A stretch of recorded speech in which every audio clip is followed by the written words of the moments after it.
Okay, I think I got this. I got it. I think I got it now. What's up, Sisty? Hey, hi everybody. Welcome to Champagne Sharks. Hope you guys can hear me okay. I think my air conditioning might be on. I'm trying to figure out. This is my first time doing this without the rest of the other Champagne Sharks. They will be joining us a little bit shortly. That's what's up. Yeah, because they had a kind of had another interview, so they're handling that, and then they'll be joining us. But I am very happy to be here with you today. This is Mark Black from Black Outkast Media Broadcasting.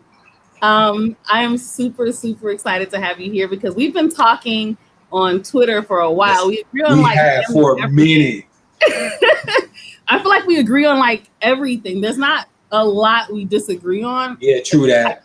And I think that's one of the things that made me so excited about having you on is, well, the number one thing that got me excited was seeing your show. That was the first time I actually saw your show. I was like, wow, like this is dope. I like everything you do. Like, I just love how you had it set up, the shit you talk about. Because the shit you talk about, the shit that I be talking about. Yeah. I'm feeling like you just saying the shit I be saying. I'd be like, this is what I'm talking about. But yeah, so welcome to Champagne Sharks, Mark. My pleasure. Glad to be here. I'm telling you, I've been hyped ever since you invited me. Like, seriously, I didn't even broadcast yesterday because I wanted to be fresh for today. So I'm here. I'm ready. Yeah, I'm excited as hell. I want to say what's up to everybody in the chat. Everybody who's on Twitch, YouTube, and Periscope.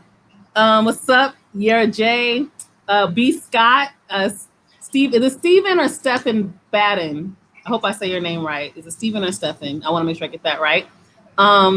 Outlaw. Who else is out in here?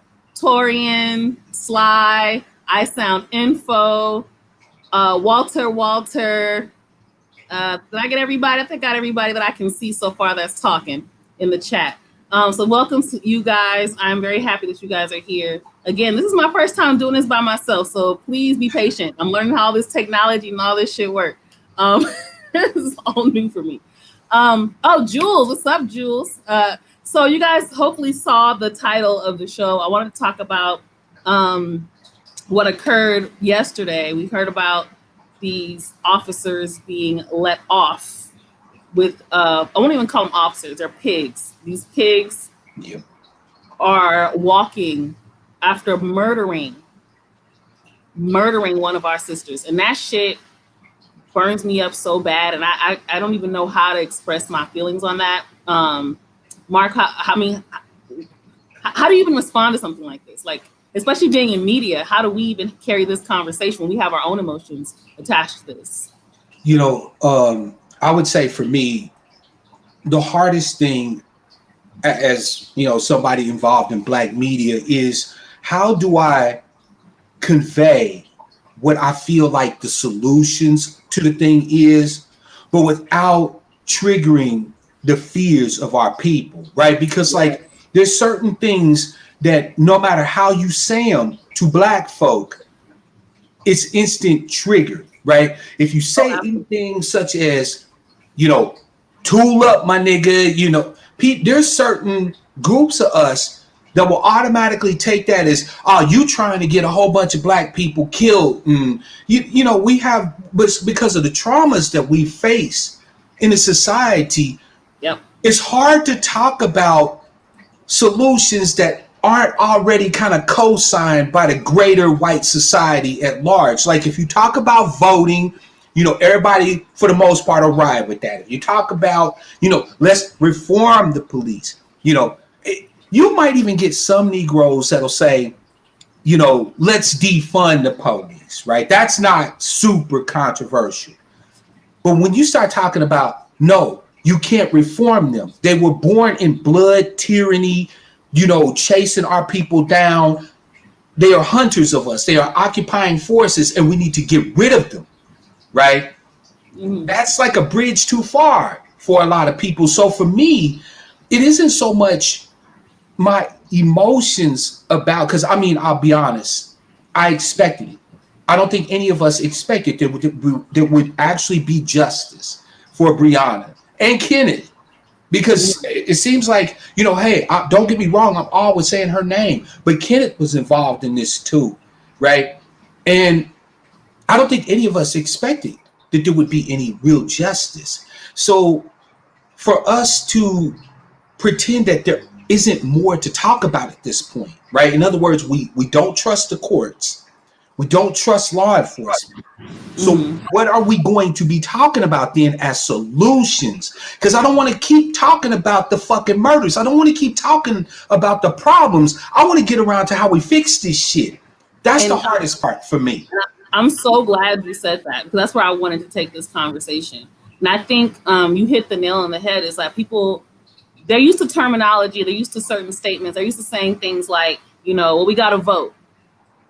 I saw on Facebook, I want to say a few weeks ago, and someone said, how does voting help us in the case of police brutality? When it comes to them executing us, how does voting help? No one had a real answer. In fact, there was no answer. People kept saying this, but they kept saying over and over that it does help, because you're the voting these elected officials. Okay, well, we've been voting and it hasn't been working. Yeah. Even in towns that were predominantly Black, and we have history to back this up, towns are predominantly Black, even if they have their own police, outside officers have attacked those communities. Yeah. That's what, look at Tulsa, Oklahoma. Those weren't the officers that policed Greenwood. Yeah. Those were white officers from Tulsa. So what is voting going to do for us in that case? But nobody really had an answer to that. But everyone, the problem is, and remains, sister, in my humble opinion, is this desire, and it was like when and we'll get into it later, our discussions on child rearing and stuff like that, right? But it was like when we were talking about that, I don't think we realize how many pathologies that we still harbor as a part of our culturation, and we dragged kicking and motherfucking screaming off of the plantation. I really don't think that we've looked at how we operate and see just how much of that is the trauma intergenerationally passed on from, grandfather to father to son to, from grandmother to mother to daughter. Like, we don't do this examination individually, familial, in our families, and as a tribe, to really understand the ramifications of what truly has happened to us. Because without that introspection, everything that we see tends to be fucking confusing. Because here we are positing examples of action that don't comport with reality. Right. That's like a clear definition of insanity, when you're operating in a way that doesn't comport with the reality of your circumstances. And I don't. Go ahead, sister. Go ahead. No. Go. Please finish that, please. No. I'm done. I want to hear what you got to say. Well, it's just that a lot of times when I think this goes back to how both of us have this strong empathy for our community, because we understand why we're in the position that we're in. And I also want to highlight that, because sometimes people hear Black people talking about our community, think we're demonizing, we're denigrating. We're not at all. Oh. We actually have a strong empathy and love and understanding of why we're in this position. So I want to make sure that people understand that who's watching this. And one of the things that really hurts me is when I'm paying attention to the fact that we've been conditioned to think these are the ways that we are supposed to change things. We've been taught this in school. Who do they teach you to praise and honor? The people that were peaceful. The people that were about assimilation. Jackie Robinson, perfect example. Yep, right? Thurgood Marshall. The people who, even in media, they praise people like Harry Belafonte and Sidney Poitier because of the type of roles that they play. They play dignified roles, and not to say that there's anything wrong with playing the roles they played. But to look at the bigger picture, the reason why they were praised, right? Because this idea comes that there's a certain way that you're supposed to be. There's a certain way you're supposed to behave. There's a certain way you're supposed to fight for your rights. Mm-hmm. One of those ways is by not fighting. And one of the key things we're hearing all these politicians say is violence is not the answer. Meanwhile, it was the answer when they were allegedly looking for a drug dealer. Yep. But then the answer then. Yep. Now, when we're talking about justice, And we're talking about, hey, wait a minute, this shit is not what's up. Oh, there's no violence. But we've been conditioned to see nonviolence as the way we're supposed to seek justice. We've been conditioned to see the system as a way that we're supposed to seek justice, even though everything is written in that system for the pure benefit of white supremacy and aiding white supremacy and supporting and upholding white supremacy.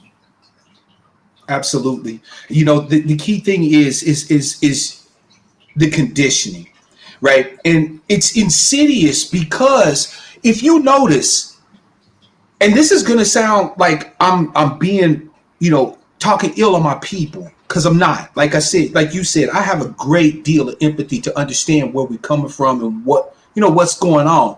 But we have to keep it a buck. When America nowadays does massive fuckery to us, they use a black face to do it. Think about it. The AG, McConnell's boy down there in Louisville, he's our tribesman. And yet he cut our throats. He was the one that had the power to actually make the changes that we've all been demanded, to hold the people accountable that we've been demanded to be accountable. And here we are facing a betrayal. And the whites now have cover because they can look at him and say, well, it wasn't us. Like he's the one who interprets the law. And look, he says that it was lawful. Right? Black faces in high places that don't have the race consciousness that's needed for advocacy for us is poison. It's treason. Yeah. And absolutely. It's something what you're saying actually reminds me of something Dr. Amos Wilson said, which was, you know, basically they're putting a black face on white supremacy. Absolutely. Now, here's the interesting dynamic for us. This is relatively new to us here in America, right? We get a lot of smoke from diasporans and continental black folk, right, about our self-interest now as a tribe of people distinct here in the United States. But the really interesting thing is that same putting a black face on white supremacy dynamic has operated for a long time in their countries, right? When you go to places like in the Caribbean, they're used to having black people that they know is always going to side with white interests and with white supremacy, with racism. Right? That's kind of always been the thing. But for us here, because of how strong it's been, that our fight has been from day one, from 1619 up to today, against white supremacy, against domination, against oppression, this idea of putting a black face on white suppression or white oppression of us is still relatively new. And we have an opportunity, in my opinion, to squelch it here in a way that I don't think anywhere else could have been done.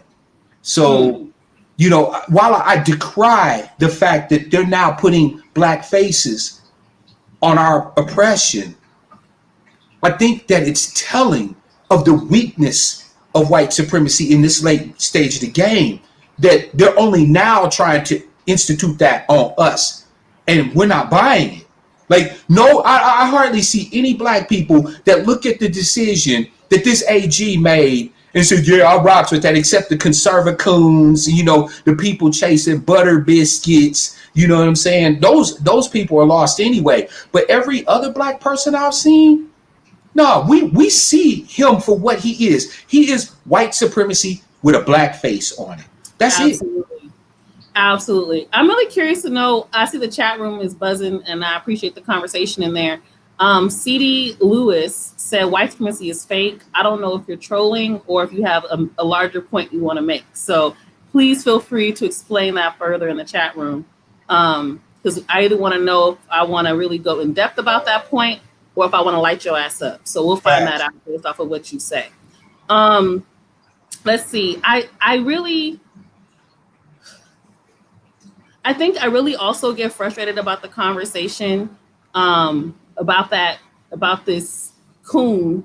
I don't know. I don't want to get banned on some of this. No, I hear you. I probably should not have said it myself. I'll refrain. I'll say bootleg. You know what I'm saying? I'll say bootleg. What up, T? Peace, brother. Peace. But I've also seen the conversation that people are trying to pin this on black men in particular. Yeah. And I find that to be really interesting in all of that. So I guess for me, and it's something that I really I can't remember the professor's name, and I saw him on another stream, and I follow him now on Twitter. And I don't say his name is Carl or something, but he talks about the white supremacy trauma trance, Yeah. and he talks about basically black people. He doesn't like the term coon. I still use it, but he doesn't like the term because he believes that these are black people who are in a white supremacy trauma trance, and they really don't realize that what they're doing and what they're saying and what position that they're in. I don't know much about this AG. I don't know much about him as outside of this case, but everything he said to me sounded like fucking coonery to me, and it sounded like he was upholding a system because I think he almost believed the bullshit he was saying, and that's what scared me. That's the problem, right? One of the concepts I'm familiar with is the concept of a Poe. Have you ever heard of a Poe? T, you ever heard of a Poe? No, I never heard of a Poe. Oh, real quick, by the way, I was muted when I was saying what's up to everybody, so I wasn't being rude. What's up, everyone? I was muted when I was talking, but I'm sorry. Go on. No, the concept of a Poe is a parody that is so true to life that the lines between parody and actuality blur, right? Mm-hmm. So let's say if we're looking at the AG, right, and we buy into the concept of this trauma trance. Now, my first instinct is to say no, because I don't believe in giving people passes just on a humbug, right? You're hearing you repeat someone else's theory. No, facts. So. And that's why I said my first instinct is to say no, but I want to give the concept a proper hearing. So I'd like to learn more about it. But let's say, for example, that's the case, okay? And this man is just simply so brutalized by the reality of our positionality as a bottom caste here in America, right? That he simply cannot process it in his mind without using psychological defense mechanisms like deflection, judgment, making judgments and comparisons. Some of the traumas that, or I should say some of the reaction defense mechanisms that we develop when we're suffering, right? So let's say that that's the truth. How do you know? Like, how can you tell the difference between this man operating under the auspices of trauma and him actually being a true believer in what he's espoused? How do you, in other words, because of the fact that this is all kind of internal and all we can base our understanding of who and what he is off of is his actions and the rhetoric which he espouses, how do you make that determination? Sure, it could be possible that it's trauma, but how do you know? But the thing about trauma is you don't really know, because it does feel like it's reality. That's what it feels like, So it's hard. So, for example, when always use my own stories as examples. When I was going through my depression, I went through a really deep depression for like 3 years. When I say deep depression, like I was being watched because it was that. No, I feel you. I've been there myself. Yeah, and that's another thing I want to talk about too later on. Okay. Because part of the conversation is about trauma and its effects on us as we get older as adults. But one of the things about when you're in a traumatized state and you're all in this fucked up space, a lot of times you don't realize how fucked up you are to other people. In fact, you victimize yourself so much you don't realize that you're being fucked up to other people. Yep. And so in your mind, you think you're justified in the things you're saying and the things you're doing. So it seems 100% real to you. So I'm saying even within that trauma, maybe there isn't this distinction. Maybe that is the trauma. That's part of the trauma. You don't realize the kind of, because it seems like it's justified to you. Your brain has actually said. But sister, now, mind you, you're absolutely spot on. But now understand, even though the trauma in here is driving you to that place, if you do something fucked up, you're still gonna get held accountable, right? I'm saying it's not accountability. Right? No, it's not. It's not even a matter of. See, that's what I'm saying. Let's say that the theory or the hypothesis of this trauma trance is correct, right? That's a possibility. I acknowledge readily the possibility of Black people operating under that. But at the same token, the one thing that we actually can see is the one thing that we're going to hold them accountable for. In other words, yeah, they may be traumatized, but you're still fucking us up. And now we got to stop you, right? Yeah. Regardless, of where in your head space you're operating from. Oh yeah, please don't think that at all. Even introducing that as part of this conversation, at all I was saying anything about lack of accountability. This is the other thing. And whenever I talk about my trauma and my depression and shit, I had to say this too. And I always bring this up this point. Regardless of the fact that I was so depressed, regardless of the fact that it came from something and there was a reason behind that depression, I still had to be held accountable for all those actions. I had to go back and repair those relationships that I fucked up. If you don't believe me, guess who else is holding me accountable? Uncle Sam, all my creditors. Because when you're depressed, you don't pay shit. You're not making money. You're not getting no money. And you're not paying nobody their money. So regardless of my depression, and what's interesting is some creditors actually take that into account. But most people don't know that. They'll take it into account. I went through a deep depression, blah, blah, blah. Take it into account. Guess what? I still got to pay them. Facts. They fucking money. They'll say, okay, well, no, we'll give you a little bit more time, but you got to pay us. Because regardless of what it was that I was going through, regardless of my trauma, regardless of my depression, I still had to be held accountable and make right what I had done wrong. And those people who I had wronged made sure that I righted whatever I had wronged. So at the end of the day, none of this is absent of accountability. It's like I always say, understanding and empathy is an absent of boundaries. Mm-hmm. That's and facts. Understanding is also not absent of accountability. I can understand all that shit, and you still got to be held accountable for the shit you did. Right?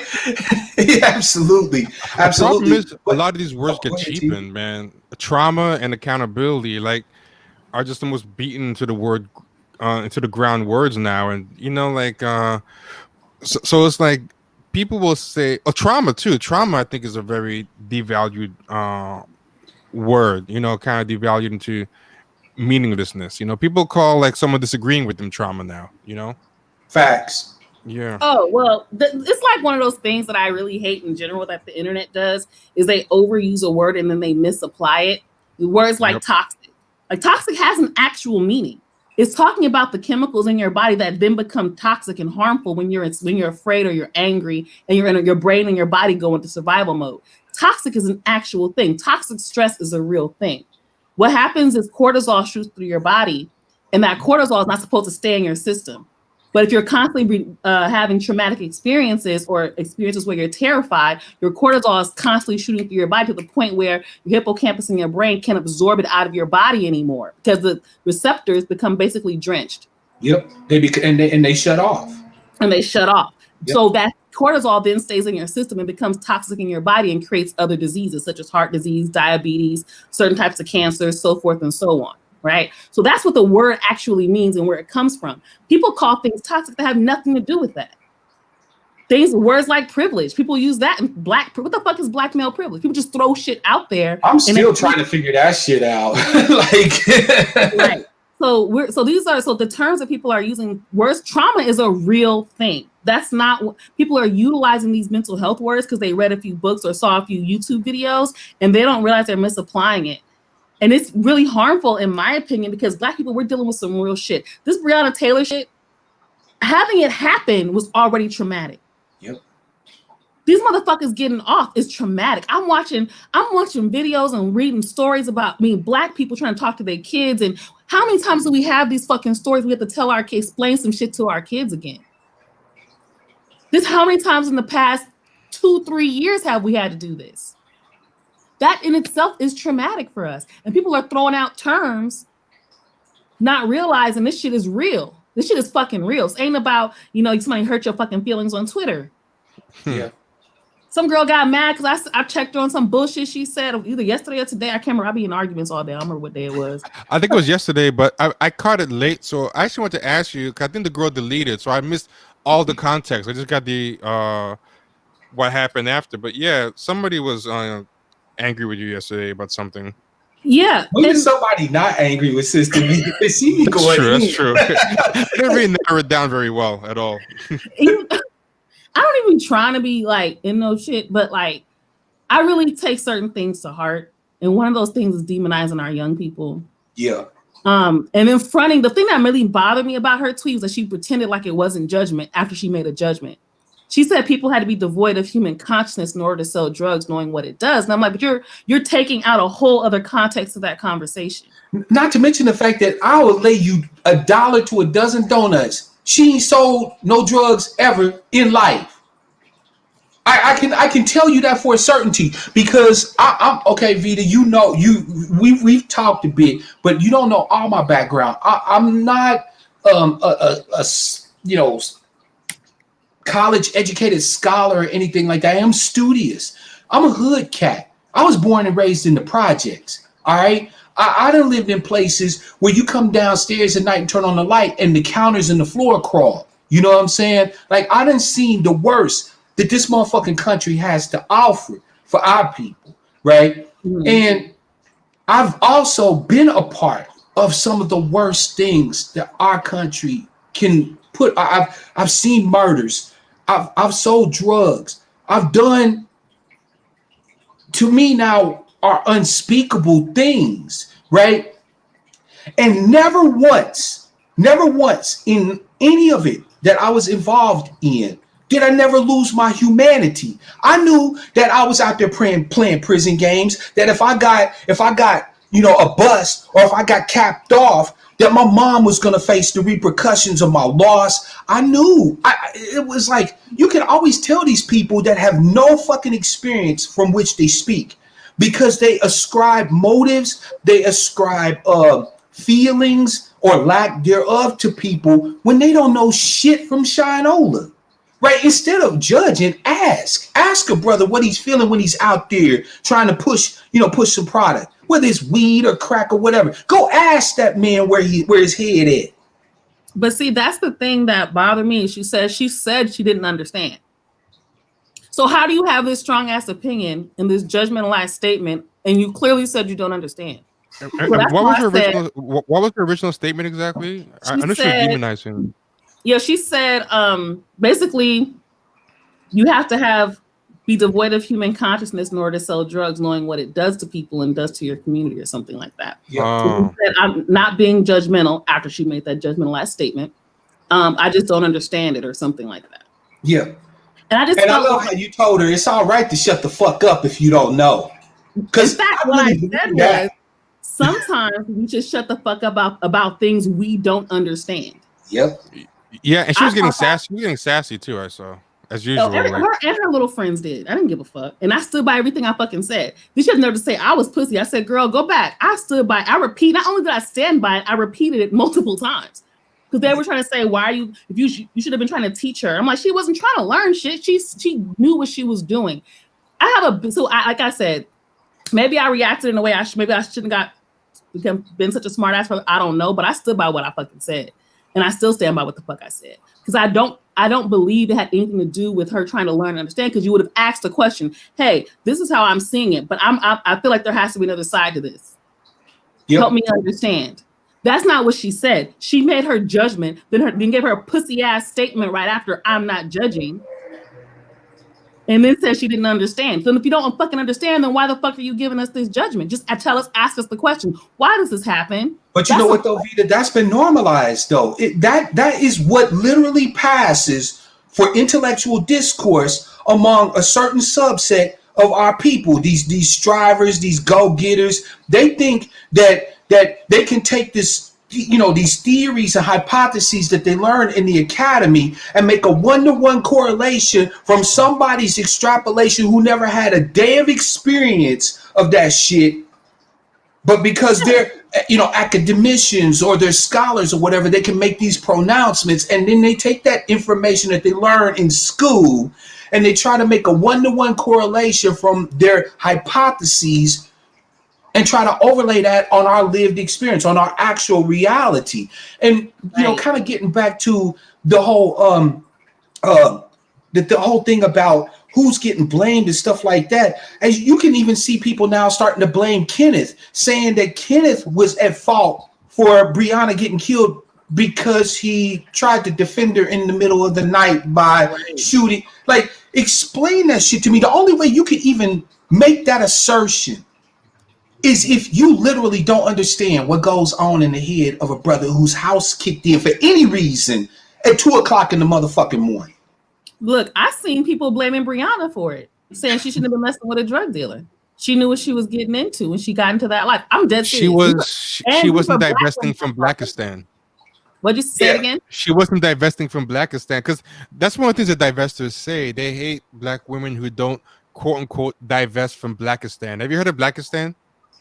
I probably have, and I probably tuned in. Blackistan is their name for the black community, but Blackistan is basically a code for black men. Like the black community to them means black men, or at least the black community that accepts black men. So what they kind of say is the mammies and the mules, their crime is not divesting from Blackistan, which means black men, but not just in relationships, but fathers, mothers, brothers, cousins. You're supposed to kind of leave them behind. So pro-blackness is to them standing by black men. So they call pro-black pro-whack. That's what they call it. They call it pro-whack. And so like I always say that the divestors, they don't even really like black women at the end of the day. They talk about hating they hate black people, because you can't be a divestor. They hate black people. So what they do is they hate black women who are too entrenched in the black community, which includes standing by black men. It's a very crazy when you hate yourself, that's all it is. Because what you're seeing is I'm how do I say it? It's like they wish that they could love their blackness the way other black people do, and they can't. Yeah. So when you see a black woman with a black man, it's because you clearly know that they love their blackness. They love being black, and they want to create black babies. So when you are a divestor, your brain cannot seem to absorb that. It's like you go crazy or some shit. These bitches are nuts. Like, and not even, I don't even want to just put it on them, because I've been seeing niggas say dumb shit about this Breonna Taylor shit too. I believe it. Oh, 100%. A lot of these guys talking about what the dude was a drug dealer, and she shouldn't have. Oh, in fact, you're right. I did see someone talk about how he shouldn't have shot back, and that's the problem with black men. They're too reactionary. That's another one that I saw. But also protecting. But they also don't protect black women. So there's no winning. But the funniest thing I saw was someone said about that protest where they put the black women in the front. They put the black women up front. Yeah, and they were doing that because so many people. White people should be in the front if they're there. No, but I know why they were doing that, because a lot of these movement people always say you should let black women lead. Allies should stay in the back. Black men shouldn't hijack movements. So to me, I think these black guys thought they were giving these women what they wanted. But then those same people were the same ones saying, this is why they don't protect anybody. They're putting them in the front. So it's like you can't appease a terrorist, basically. Like you can't.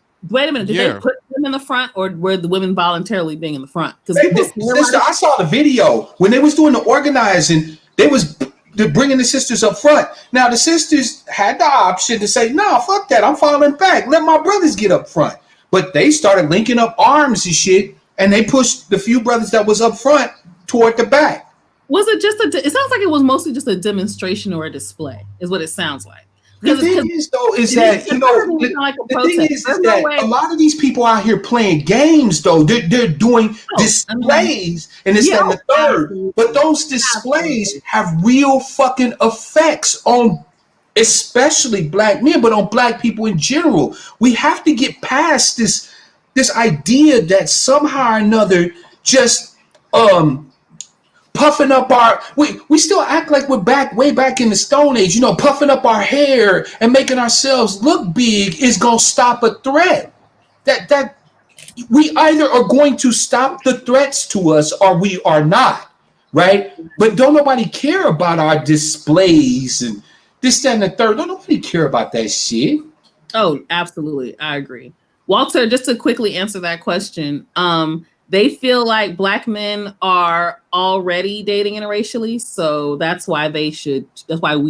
That's their whole logic on that. But getting back to your point, Mark, I agree with you. I think the problem is displays, symbolism. We like, and I also want to say that to me is exactly why the Democratic Party does what it does, because they know they can get away with symbolism. Yep. They can look, they know how, in Hollywood, same shit. They know how to look progressive without having to actually be progressive. There's no fucking reason Viola Davis should still be on TV talking about she ain't making no fucking money.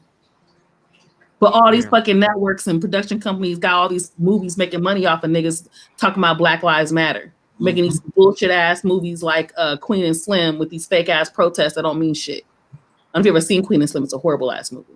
But my point is, you got all these spaces that are talking about Black lives. We love Black lives, but Viola still can't get paid. And she's been in almost every goddamn thing you could think of. Facts. I couldn't agree more. I mean, and the thing is, like symbolism.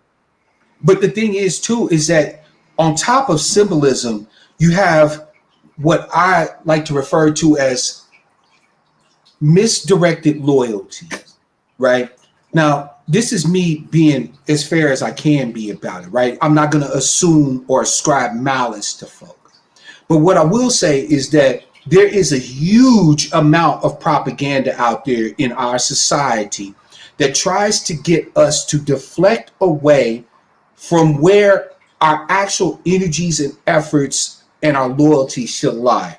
For example, we will sit here and go in on King James, on LeBron, right? If he don't say the exact right thing about any situation that occurs, okay? But my point is that that's not even his spot. I don't even trust LeBron to say anything of substance or any matter that relates to us as a collective. That's not his bailiwick. That's not where, like, LeBron's not an economist. LeBron's not a motherfucking, a medical doctor. LeBron doesn't have a law degree. He dribbles a fucking ball. Now, I'm not saying that the brother can't have his opinion. And if he has an opinion, I would encourage him to express it. But to assume that simply because LeBron is somebody that is of note to us and to society, that anything he says has authoritative weight or substance to it is another type of misguided loyalty. My loyalty isn't to LeBron. My loyalty is to the truth of the matters. It's to the reality of our circumstances and the solutions that will resolve those circumstances. If he has an opinion, great. Everybody got opinions. Let him express his opinion. But to assume that because LeBron said X, niggas should be doing X, it makes no fucking sense to me. I can't even wrap my head around it. Well, I think because it's sort of with it talk like is there echo? Yeah, I think you're echoing. I was gonna ask if it's me or you know what, it's probably me. And I you know what I'm going to do? I'm actually going to grab some headphones. So y'all keep chopping. I'm going to grab some headphones. And that way I'll make sure that I'm not echoing back into my microphone. Okay, cool. No, it's fine. But I was going to talk. I was thinking about another Amos. So there are a couple of scholars that I often quote a lot. And that's Amos Wilson and Dr. Joy DeGruy, because they have really great points that hit on things that I think are really important. Dr. Ken Hardy is also another one. But Amos Wilson talks about people having, what's the word? Not authority, but it's like credit, like basically giving people credibility. And we give people sort of this power and authority based off of who they are. In fact, that's what he talks about, legitimate power. Basically, who's legitimate based off of whatever criteria, credentials that we say that they have. What I find to be really interesting about that perspective is we tend to give credibility to people based off of who white people put in front of us. And that's where I always feel like I have to question things, is when white people like black people too much. I have to question why. But it doesn't necessarily mean that there's something wrong with the black person. Not necessarily. Sometimes, yes, but not always. But I'd have to know what it is that white people like about this person and why they keep putting them in our face. Even as a black person, you have to ask yourself that. Like, with this podcast, a lot of white people like it. And I have to ask myself sometimes, I got to make sure I'm not saying some fuckery. Because when there's many white people like it, you gotta question yourself sometimes to make sure. I agree. Well, the longer I'm on here, trust me, they ain't gonna like it too much. Yeah, fam. I mean, I've even invited white folks to come and watch my broadcast. They refuse. So I don't know if I'm doing something wrong or doing something right. I personally don't care. I speak to my people. So if they come, it's cool. They welcome. I ain't gonna throw them out, but you know what I'm saying? I'm not talking to them. I'm talking to us. Ain't nothing on your page for them folks. I don't even know why you would invite them. Like, you tripping. Like, you know damn well they wasn't going. Like, I seen your show. This nigga is fucking black as fuck. Like, what are you talking about? Anyway. Hey, you know what? I believe in hospitality. You know what I'm saying? The door open to everybody. It's not my fault you don't feel uncomfortable with walking that motherfucker, you know. It's the internet, right? No, but that's the thing. I just think sometimes we gotta really 100% Sly. And I'm gonna be real with you, it's not just Jamaican food. That's the case with anything. Mm-hmm. Any food for any ethnic group, if I don't see people of that ethnicity eating there, not just serving, because remember, they will make the food for the neighborhood. That's why Mexican food in Hollywood tastes like trash, because they're not making Mexican food for people who like flavor.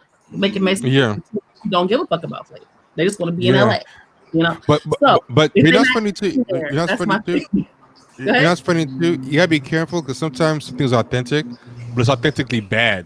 Because I went to this I was in Jackson Heights, Indian area, and then there's a whole bunch of Indian restaurants there that I kept trying, and a lot of them were like terrible.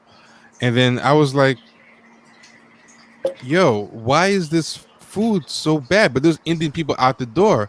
And then my wife is like, oh yeah, this is authentically bad Indian food. This is what bad food in India tastes like. This is so she's like, it's authentic, but this is like, and I was like, yo, that is true, because every culture has this authentic badness, you know. Oh yeah, to its authentic oh yeah, oh yeah. I mean, absolutely. I'll admit I'm team chitlin all day, but even amongst our people, that ain't everybody. See, see, I'm an LA Negro. So see, hey, my people's is from the South. You know what I'm saying? We let that shit go. We let that shit we eat everything but the squeal. You dig?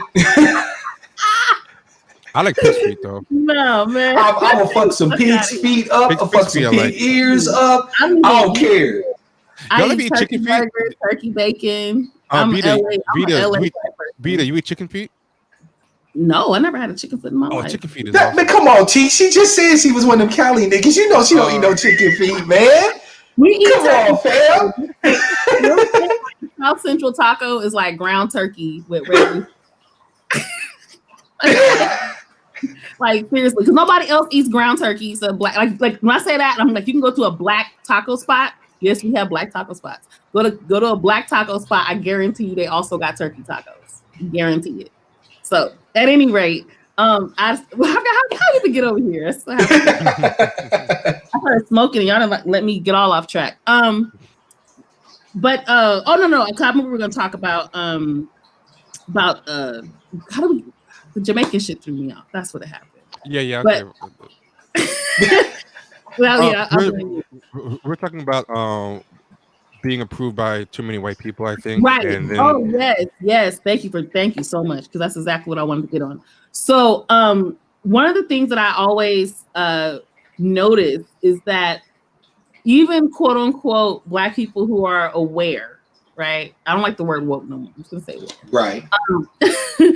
Black people who are aware, they tend to still buy into white spaces legitimizing whatever it is that they believe or whatever they're going to say. Like even in music, like black people are still like, so didn't get a Grammy. How can white people who copied your shit tell you about your shit? Boom. You know? But that's still, it's like what Fife said, I never let a statue tell me how nice I am. Like that to me is like, should be how we think. But we often think that anything white people prop up in front of us has to be something for us. And this takes us to our conversation I want to get into about black youth. And one of those things is, because I talked about this on your show as well, which is about how black education conditions our children's thinking about themselves. And one of those ways is by telling them who their heroes are. Yep. I you know what? For the life of me, I never understood why Jackie Robinson was considered a hero. I remember asking growing up, why is he a hero? Why am I being told that this person is my hero? Because there was already a Negro League. I'm so confused. Mm-hmm. Nobody can give you an answer. You know what they tell you? He broke the color barrier. Like that, like that's an explanation. Like that should settle it. It wasn't even his barrier to break.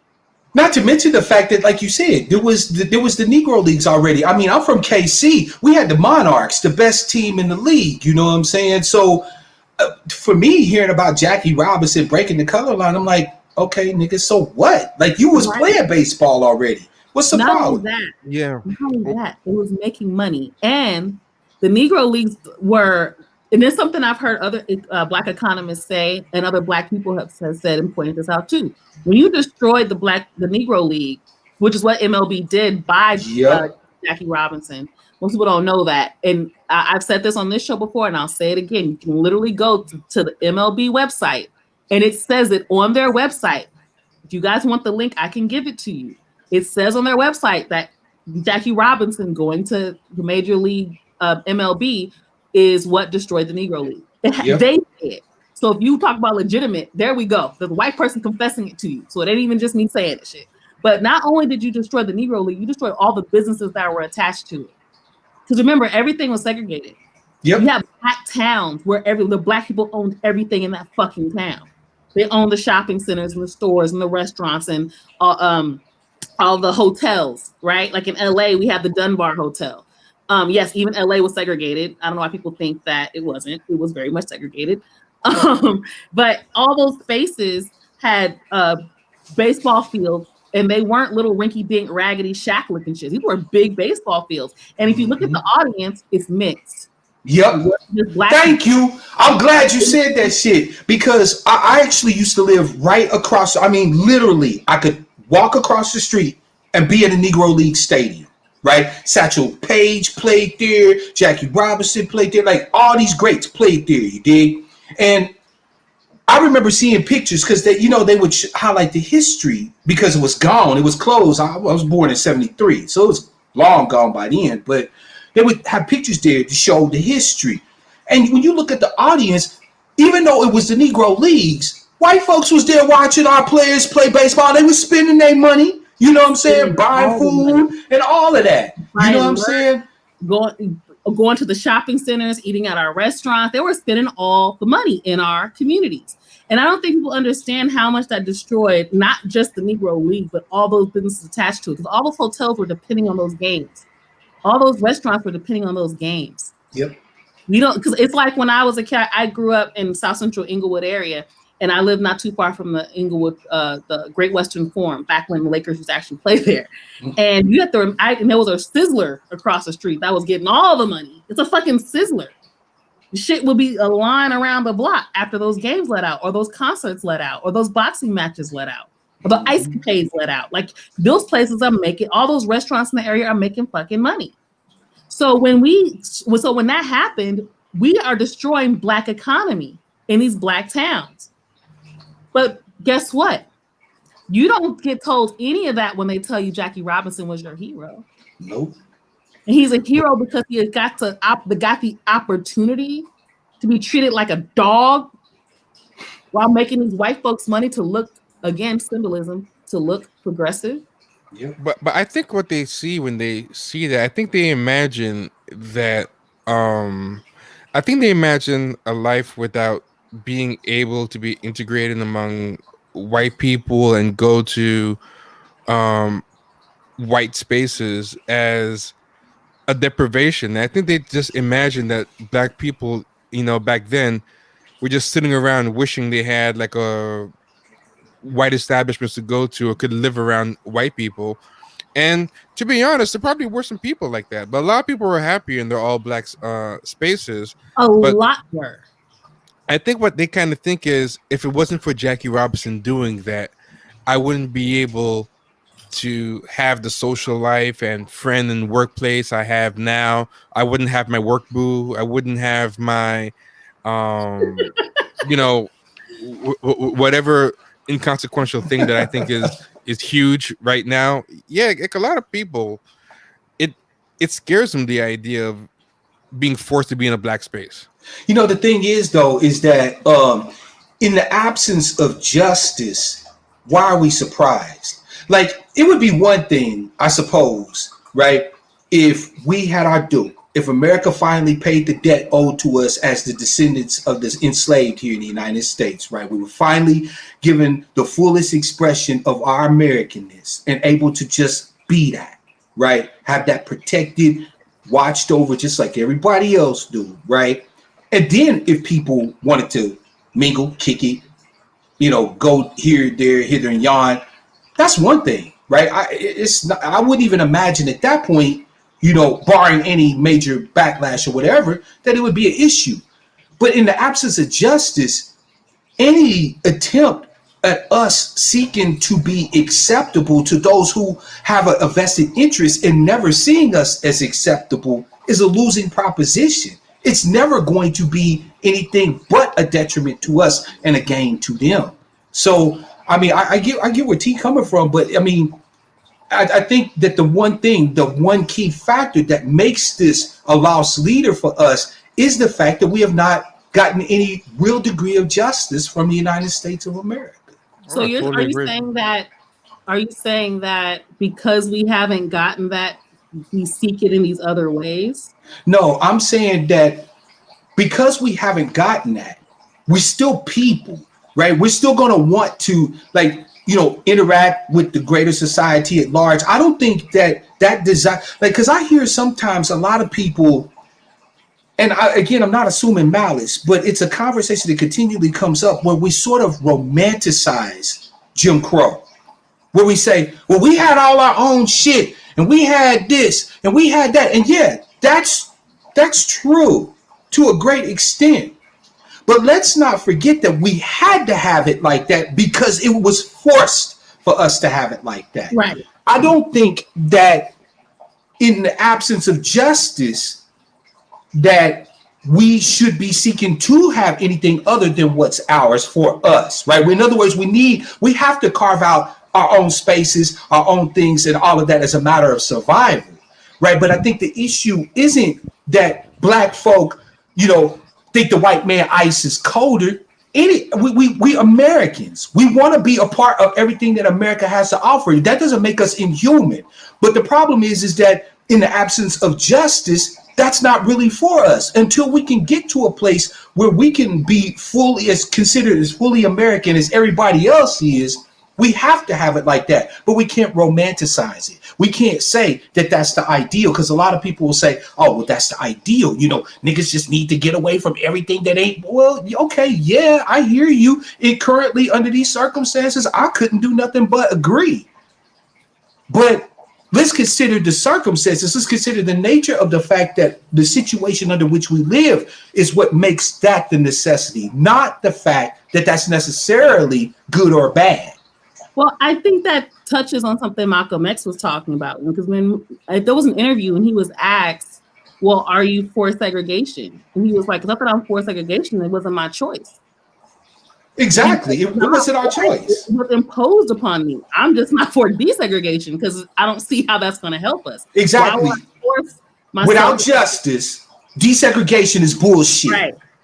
Right. And I think, but I don't think that what you're saying contends with what we were saying before, though. Because it sounds like you're saying it's no. I'm not. I'm sorry. I should have probably made that clear.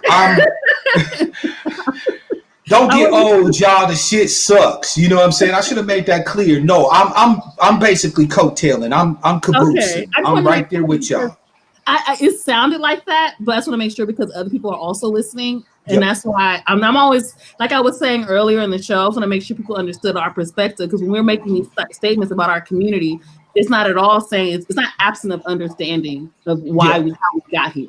And I always want to make sure people get that, because we're not one of those people who's blaming us for our circumstances. Oh, hell no. Never that. People. But there are people who do that. I have people on my timeline today who are backing up that girl with the drug dealing statement. And they were on my timeline basically saying, no, they are inhumane demons. I said, they're not. And another thing that bothered me was when I was standing up for what I believe I was doing was standing up for Black youth. People were saying, oh, your daddy must have been a drug dealer. Your brother must have been a drug dealer. Wow. Neither were or are or ever have been. But even if they were, how does that make my point any less valid? Not to mention the fact that isn't it crazy how even black people expect black people to have 3 halos, wings, right? And sing hosannas 24/7 before we could actually be considered to be treated like mammals. Right? Everybody else in this country can have drug dealers, pushers, prostitutes, pimps, hoes, gang bangers. Like you could go to a white neighborhood, they got white gangs, they got motherfuckers pushing meth out the back and front doors, right? You know what I'm saying? Flipping junk all over the motherfucking place. You got white drug head chicks walking the hoe stroll and the whole 9 yards. And for somehow or another, that's all cool. But for us, even many of our own people see us having to be fucking angelic. We all have to speak the Queen's English, wear after 6 clothing, have PhDs, and never do a goddamn thing wrong just to be treated like mammals. Not even full-on humans, like mammals. This shit is crazy making. Not even just to be treated that way, just even be thought of as human. Facts. I think there's a perverse logic to it that makes a kind of internal sense to them, at least. I think there's this idea that if there's a cause for it, even an unfair cause, like you say, hey, you need to be a PhD or whatever. Yeah, that's pretty hard to do. It takes an outrageous amount of schooling, but it's still something you can do. Yeah, and money, but at least for them, it's something you can do. So like they might be like, hey, I can do that, or I did do that, or like this idea that you can do something to escape quote unquote niggerness, I think is a very appealing ideal to people. Isn't it though? Even if it's an unfair standard, even if like there's a lot of people, the Black excellence crowd loves to say stuff like, I've got to be twice as good to get half of what everybody else get. Yeah, but at the same time, there's a sort of romanticization about it, as in like, hey, it's still something, But picture telling someone, hey, even if you are twice as good, you can still be seen as a nigger by a lot of people, regardless, and they'll know about your degree, they'll know about everything. So yeah, I think that's the idea for a lot of these people. They buy into these stereotypes because this stereotype that you can perform your way out of mistreatment is a little bit of hope, something that you can kind of, But you know what though, T? I'm sorry, sister, because I want to touch on just kind of this little piece he just said. That word to me, I hate it. I absolutely hate it. Hope. If there is one damn poison that is killing black folk on the daily, that's hope. And now I know that sounds controversial, so please let me explain my stance briefly, right? Because I don't want to hog it, but hope only makes sense when you have the evidence of the potential for progress or the potential for growth, right? In other words, sister, let's say that you're a potter, right? You shape clay and you make pots. When you first start off, your pots ain't gonna be that hot, right? You're gonna have gaps in them and this, that, and the third, right? But as you develop your skills, as you learn better and stuff like that, you can start to have the hope that one day you'll make pots worthy of the best potters there is, right? But now, how much sense does it make to you to have hope as a potter and you don't even have any clay? You feel me? How much sense does it make to be like, oh man, I hope one day to be the best potter and you don't even have no clay to work, right? A lot of us don't realize that we have these hopes and aspirations in the evidence of anything evidential that suggests that that's an area in which we can even make any progress, right? We keep hoping that if we get better degrees or if we speak with proper diction and enunciation, and we don't have a record, especially if you're a brother. That shit's super appealing to us extra brothers and the younger brothers. Well, fam, I ain't got no record. I ain't no felon. We throw that up like that's, but you're not supposed to be expected to have a felony or a record. You see what I'm saying? Right? We hold up these hopes like a shield instead of actually attaching these hopes to something that is tangible, that is measurable, and that shit is killing us. What would be an example of doing that? Taking something, or only making something hopeful out of something that's tangible. Okay, so I'll give you a case in point. Let us say that we were discussing a ways and a means of being able to effectively fight off the onslaught of the cops in our community, right? Now, what hope tells us is that if we continue to get more black people to vote, if we continue to, be out in the streets and press home, the desire and the need for us to not be victimized by these opposing forces in our community, that eventually we're going to see a sea change, and enough people are going to see what's happening to us and they're going to change it. There is no evidence whatsoever that that's the case. We keep assuming that America is ignorant of our circumstances. They are not. They treat what happens to us in a sense like trauma porn. They look at our murders and they get off on that shit.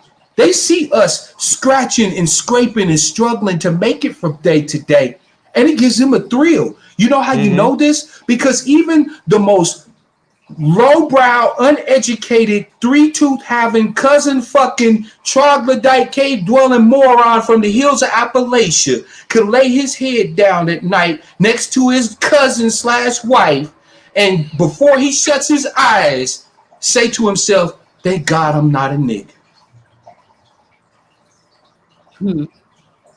There's gonna be some rogue Appalachian Champagne Sharks fan. Like, I don't appreciate that stereotype. There's gonna be one, and like 9 out of 10 are gonna fit him, so he's gonna be extra mad. like she's second removed, first of all. But my point is that tying our hopes to something that we can actually do isn't, first of all, it's not something that we're actually acculturated to do, right? Because that would require that you believe that we actually have agency. And there's too many people that don't want to actually see us with agency, not just the greater society at large, but people within our own group that profit from our suffering, that profit from our pain. Yeah. Right. So in order for them to accept that we have some degree of agency would be anathema to them. Right. And second of all, it would require that we stop eliminating solutions out of hand. I have gotten to the point where I don't even argue with black people about how they fight against racism and white supremacy. I don't. I don't care if you're a writer. I don't care if you're out there sweeping the block. I don't care if you're trying to help a brother to recover who just got out of the joint. I don't care if you pick up the gun. I don't care. I don't care what you do. At this point, I'm on board with it. I support it all because we need to stop leaving options off the table, right? And I got that. I wish I could take credit for it. I can't. That was actually Frederick Douglass that hit me to that. He said, and I quote, he said, "Find out what injustices a people will quietly submit to, and you will know the limits of the injustices that will be visited upon them." In other words, wherever we're not willing to stand and defend, that's where white supremacy is going to go, because they know that beyond that point, we won't fight them. So all they have to do is say, "Oh, well, the niggas will get mad and they'll go out in the streets and they'll burn up shit for a minute, but they won't shoot nobody." So all they have to do is just be over there where we won't shoot nobody. And they say they can continue to operate with impunity. But if we, I'm not saying to go out and kill nobody. So let me make that clear right now. But what I am saying is that why is that an option that has to automatically be swept off the table for us? Why isn't that a topic of discussion? Why shouldn't we be discussing when and where and how to pick up the gun? Our ancestors did. Ida B. Wells said the Winchester rifle should hold the place of honor in every black household to provide the protection that the law will not. Our ancestors knew what the scoop was. They knew you can't leave no options on the table when it comes to dealing with these motherfuckers. But we continue to say, "Oh, well, we can do this, but we can't do that."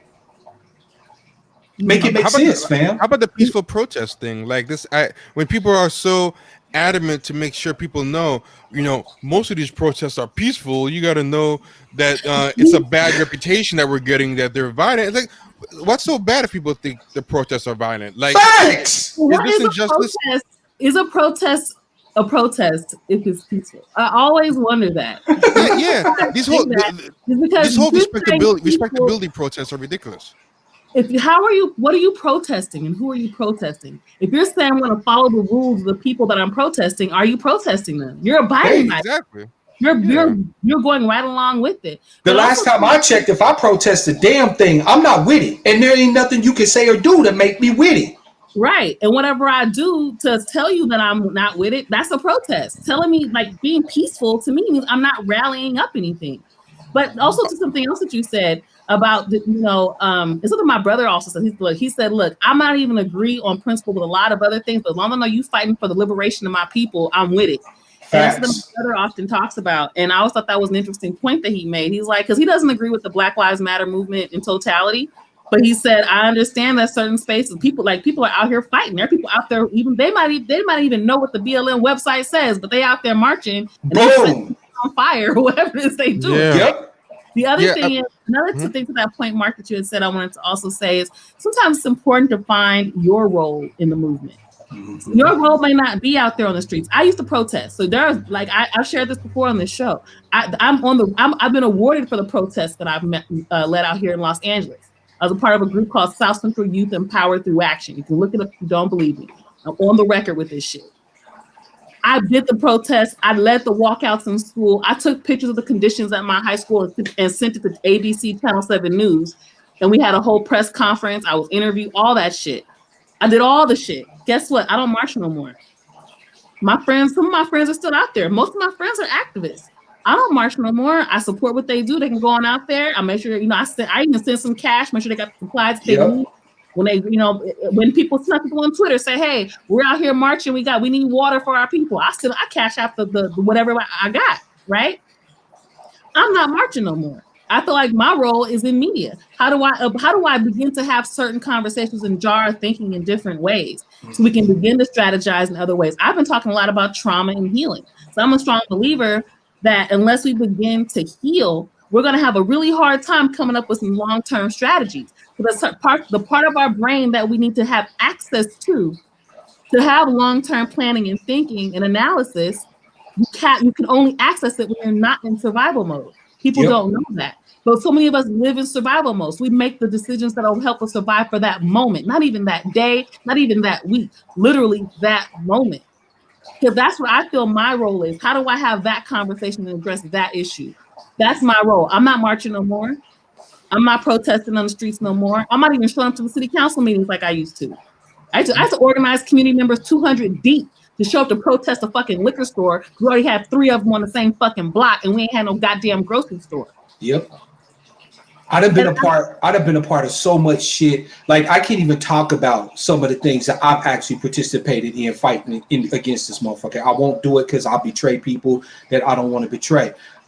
But like you, I think it comes down to understanding 2 things. The reality of our circumstance. There's too much out there that tries to get us to just not face the reality of what it means to be us in the United States of America. And I mean, understand that from guts, to bones, right? You gotta know. As ugly as the reality it is at times, we gotta start having a love affair with the truth.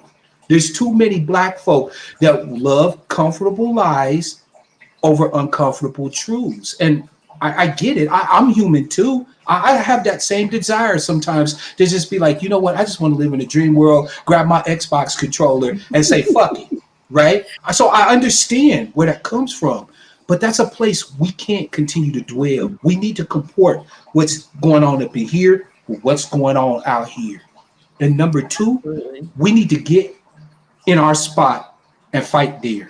Everybody needs to be involved in the fight. Not everybody belong on the front lines. Somebody got to cook food. Somebody got to patch up wounds. Somebody got to dance dance and sing for us to keep our spirits up. Somebody got to ask the tough motherfucking questions we may not have seen. This battlefield is literally so broad that you can walk up to it, walk right up to the front line in your spot, plant your motherfucking peg, and say, "Here I stand," and get to work. You don't have to wait on nobody to order you to do it. You don't have to be bossed by nobody. You want to talk about entrepreneurship? This is a wide open market right here. The market for justice for Black people. It's wide open.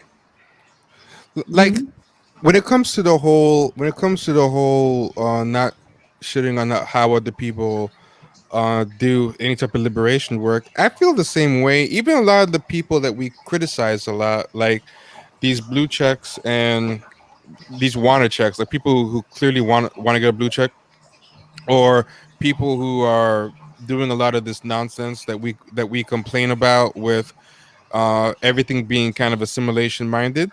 I actually wouldn't be even bothered by them if they weren't always doing some kind of sabotaging fuckery or spreading some kind of terrible tropes about Black people, or just doing something really, really like ridiculously traitorous, and that's kind of my big problem with a lot of them. It's not that, like, even if I disagreed with what you were doing, everything you were doing was about trying to win Grammys and Oscars and trying to assimilate and doing whatever. They would be fine if they didn't see everyone else as a threat that they had to shit on or sabotage or just do this blatantly treasonous stuff. That's my big problem with a lot of people, more than disliking their particular goals or methods for helping Black people. It's how they spread bad tropes about other Black people. Or what though, Brother T? What do you expect people to do when they see advancement for Black people as a zero-sum game, right? Yeah. I know you a smart brother, and I know you're familiar with game theory, right? A zero-sum game means there cannot be but a winner and a loser, right? So if we already all trying to struggle for the same access to the same resource, which is an escape from Blackness, basically, right? And we know that whiteness only delivers that in dribbles, you know what I'm saying, to certain hand-picked pet individuals, right? Well, then, of course, it makes sense that if I get some degree of access, or it looks like I'm getting some degree of access to that, then I'm going to hamstring the efforts of any other Black person. Because here I am espousing an idea, right? Now, just like any other human being, I'm pretty attached to my idea. I kind of like my idea, my way of seeing this shit, looking at this.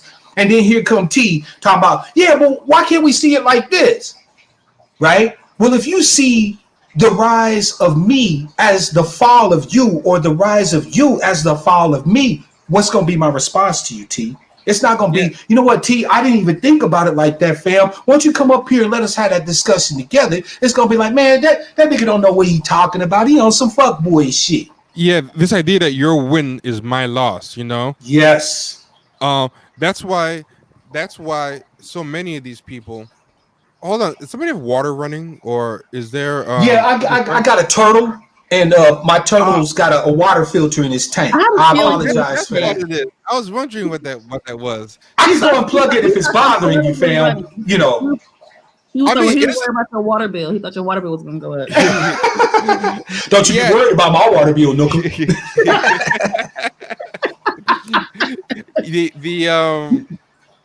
Yeah, a lot of people. I mean, that's where this whole the censoring Black men too much thing happens. Where they feel like if Black men are getting attention, that's attention that Black women aren't getting. But the truth is, Black woman means me. Because those people a lot of times don't really care about Black women either. They're just thinking, I want to get a nice reporting job or a nice media gig, and Breonna Taylor is really a proxy for me and my own media career. If Breonna Taylor actually came around my neighborhood, I would call the cops. Facts. Yeah. Facts. Because, boy, I mean, you said a word just then. How many of these people, if Breonna Taylor lived near them, or, because back in the day, she did have a boyfriend who was about that life, right? Jamarcus, right? And Jamarcus showed up in their neighborhood, right? They wouldn't be talking about Breonna's an angel who, who didn't hurt nobody. They would judge her based off of her association with Jamarcus, regardless of what her level of knowledge about how he was operating was or not. They'd be calling her a mammy or a mule or part of yeah, Pakistan. you know what I'm saying? Yeah, exactly, right? So, yeah, there's a lot of motherfuckers that's on some really performative shit right now, and they really need to be called out. And one thing that I really appreciate and why I started riding with Vita is Vita don't take no shit like that. She don't do performance, right? You either are in or you out. If you out, that's cool. Like if you really can't ride with justice for us, let that be known. So we know we don't have to count on you. We don't have to worry about you. We don't have to give you no headspace, no airtime, no nothing. We can just keep it pushing. But you keep putting on our advocacy like a cloak. And you wear us like a skin. But you know that when you're in certain spaces, you take off that cloak at your leisure.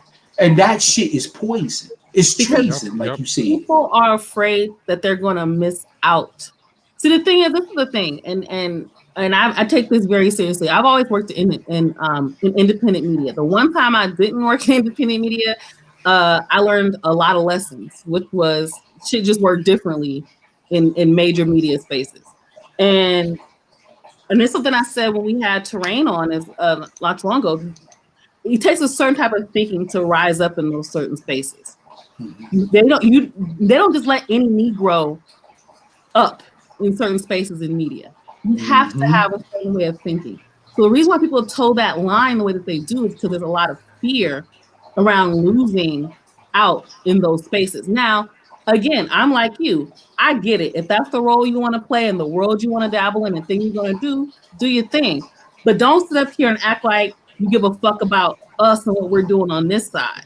Yeah. You don't. That's in other words, just say you hate niggas and go. Like we gonna be all right if we don't have what's the name? Cruz.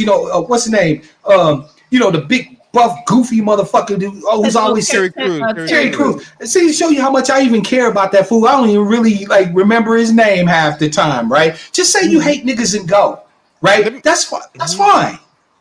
I want to add something to what Vita was saying that I think is very true as well. She was talking about how you have to be a certain way to rise in media or a lot of these positions, but something that a lot of people kind of fool themselves to think. They think, oh, I'm just going to play the game or get in under the radar and fuck it up from the inside, but you cannot. You can't do it. You can't do it. And I'm going to tell you why, right? They fired you like they fired me. Yeah, not just firing you. They won't even. You might not even get in the door to be fired. Because I got real lucky. Yeah. One or two things will happen. You can get in the door because maybe nothing has happened, like test you, But sooner or later, either you're gonna get in the door and get fired, or you won't even get in the door. But I'll give you an example. If I tried to really get elevated in media and stuff, at some point, I'm gonna be put in a position where I gotta say that Nate Parker is a rapist. Yep. I would have to. There'll be no way. Yep, they're gonna sit you in a room with 5 women, 2 of them Becky's and 3 sisters, and they're gonna be talking about this, that, and the third, and then the camera gonna go boom right in your face, and that's your moment. And if you flinch and you say, I can understand, the rape allegations. Even if you try to dither, even if you try to, you're done. You're done. They wouldn't even let me on air. I know for a fact. Well, I'm gonna say this: that particular story, I know for a fact that has happened. As I know people who are in certain positions, and they weren't even black. They weren't even black people, but it was another woman, and she had read more details, and she was actually going to work with Nate Parker. She was going to work with him, and she wanted to still, but she couldn't because she was going to. All the other people that were involved were going to drop out. Mm-hmm. They didn't want to be associated, and the whole thing that she'd been working on for however many years was going to be done. It was going to be over. So that's the kind of position that they put people in Hollywood. When we gonna talk about the media being the fourth branch of the government, basically? Oh yeah. When is black people gonna talk? When is black people gonna talk about that shit? I mean, Listen, isn't it what they call themselves, the fourth estate? I mean, basically. Yeah, I mean, but we're see, not having a we're not conversation. having that conversation amongst ourselves, Oh though. yeah. Definitely not. Definitely not. And on top of that, the media, and this is one of the reasons why I wanted to get into media in general, because it has so much more influence and power than we realize. And it's not just in these serious conversations like the ones we have on here. It's not just the political shit. It's the comedy. I obsessively watch old TV shows, and you guys mostly know that. Old white shows, all of them. The reason I do it for a reason. One, I grew up watching Nick at Night, so that's part of it. But the other thing is, it's important to look at the way the white people have been conditioned to see themselves. Mm-hmm. But those TV shows is how they learned to see themselves. I watch really old shows from the 50s, 60s, 70s, Oh right? yeah. And the new ones are trying to put their best face on. The new ones, exactly. But the new even ones the old aren't the ones, they same. do too. But wait a minute, the old ones they do too. But the difference is the politics was different. We weren't having certain conversations. So their idea of being progressive was showing how racism could go both ways. So look at a lot of 80s and 90s shows, it's always showing you how, racism can go both ways. Hey, you're judging me because I don't want to act black. I was watching what's that show, Facts of Life. And they have this episode where they almost kind of demonizes black boy who's telling Tootie, like, bitch, you hang out with all these white bitches. Like, you don't know who you are. You don't even know your own people. And he was dead ass right, because all she did was hang out. Her best friends were all white girls. He was dead ass right. But the way the show portrayed it was that something was wrong with this black boy for telling her that. And these are the kind of messages that go on. And what we don't realize is that we watch, stuff. We'll say, "Oh, we watch like the black shows, whatever." These white people are being conditioned to see themselves and their history a certain way. All those Christopher Columbus jokes from the 1950s and 60s, and cowboys and Indian jokes and conversation. That's literally how they saw themselves and they saw America, and they still till this day. Watch all these. Oh, these motherfuckers hated Native Americans. I mean, it's so awful. In fact, the progressive shows showing how much they don't hate them. They don't even hire Native Americans to play the fucking role. Facts. You want to know a great place to see white guy in America's a wig myths? and some makeup. Yeah, that motherfucker who was talking about what's the name? The guy who would sit there, the crying Indian, and he talked about the environment and stuff like that was goddamn Italian. Oh, I didn't know that. Wow. Yeah, he was Italian. That guy they called Iron Horse Cody or whatever. He would stand there on top of the hill and in the Indian garb over the freeway, crying because of the pollution and shit. He was an Italian cat. Right. But also they killed so goddamn much of them. They probably couldn't find that many. They killed so many of them. And I look at all the big movies. I'm making a bigger point here, which is the way that we are being conditioned, even in not just in school, even in just our day to day. There's a movie that black people even love. And my mother loved this movie. I don't know if she still does after I ripped into it, but she loved that movie, Imitation of Life. Have you guys ever seen that? There's two versions of it, and they're both hyper. Yeah, I've seen both of them. I've not seen it, but I'm a nerd. Don't be surprised if there's a lot of shit I ain't seen. If it ain't sci-fi, fantasy, whatever, I'm cool. It's like it's a world famous like drama from so the original one I think was more of a comedy, but basically in the original movie it's a black woman. She's like a housekeeper or something. She makes the best pancakes on earth. This single mom has basically hires her, and the maid, the black maid, is also a single mom of a daughter who is really really light skinned to the point where she passes for white. And they don't neither they allude to the girl being mixed. They mostly just try to say that the dad was just so light. The dad was so light he could pass for white, and that's why this little girl does. But throughout the movie, so the first movie, the woman making pancakes or some shit, then the white lady basically gets rich off of this black woman making pancakes for her, and she gets and she's basically signed. And then the black woman, the white woman does the nice thing and says, "Hey, here's this contract, so you'll make all this money." And then black lady's like, "No, I want to work for you. I want to work for you." She's really happy. She's really happy to help. Yeah, just her friendship is enough.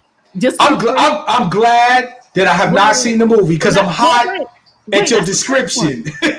That's the first one from like the 1940s or 50s or some shit, right? Oh, So okay. then, Well, yeah. so then there's like the updated version, you know, the more progressive version, which is like the 1960s. Yeah. First one I think is in the 30s. I think the second one might be in the 50s. Or Or actually, 30s, maybe you're right. Maybe it's the 40s and the 60s. it But might be they're 20 years apart at the end of the day. yeah, it was really, really, really old. Then the second one is to the 1960s. Now the 1960s, well, this is the progressive one. And this time she's a maid, but she's I'm sorry. First one is 1934. Second one is 1959. 59, not even 60. So 1959. Okay, thank you for that. So the second one, the more progressive one, the maid, she's just a maid. She's not a cook or anything. She's just, you know, a really well-respected maid who stayed with her. This white woman basically gets rich again, but not off the black woman's work, from some other shit. And so the maid is so dedicated to her that this white woman makes her like the highest paid, you know, servant in her mansion. And the little girl is still a little girl who looks like she's mixed or some like a pass for white. And in both cases, neither of these are played by black girls. They're played by white girls. Right. So, but in the movie, the thing that pissed me off about the movie so much is that they have this little black girl who hates her mother because the little girl passes for white and she's going to a white school because she goes to school with the other mother's daughter, right? To some degree. So anyway, the girl's going to a white school. She falls in love with a little white boy, but the problem is a black mama keeps popping up, and people find out the girl's black, and then she loses her friends, or she loses her boyfriend, whatever, these kind of things, right? But the whole movie they demonize this girl like she's just the worst daughter on earth. But the whole time I'm watching the movie, and I'm like, damn, this girl's kind of in a fucked up situation. Only people she's ever allowed to she watches this white woman and her daughter get rich, get to live high off the hog while her mother still has to be a maid. The only people she's allowed to date are other servants and other servants' children. Because in her mind, she's like, well, I guess the only way I can get what I want is if I'm white, because being black clearly comes with serving white people all the time. Facts. But when you watch the movie, they make her out to be this ungrateful daughter because her mother is just trying so hard to love her. The daughter ends up running away or something, and then the mother goes and tries to find her. The mother finds her. Daughter says go, because the daughter's still trying to pass for white. She's like some type of showgirl or some shit. Tells mom to go away. I hate you. Mom goes away and dies.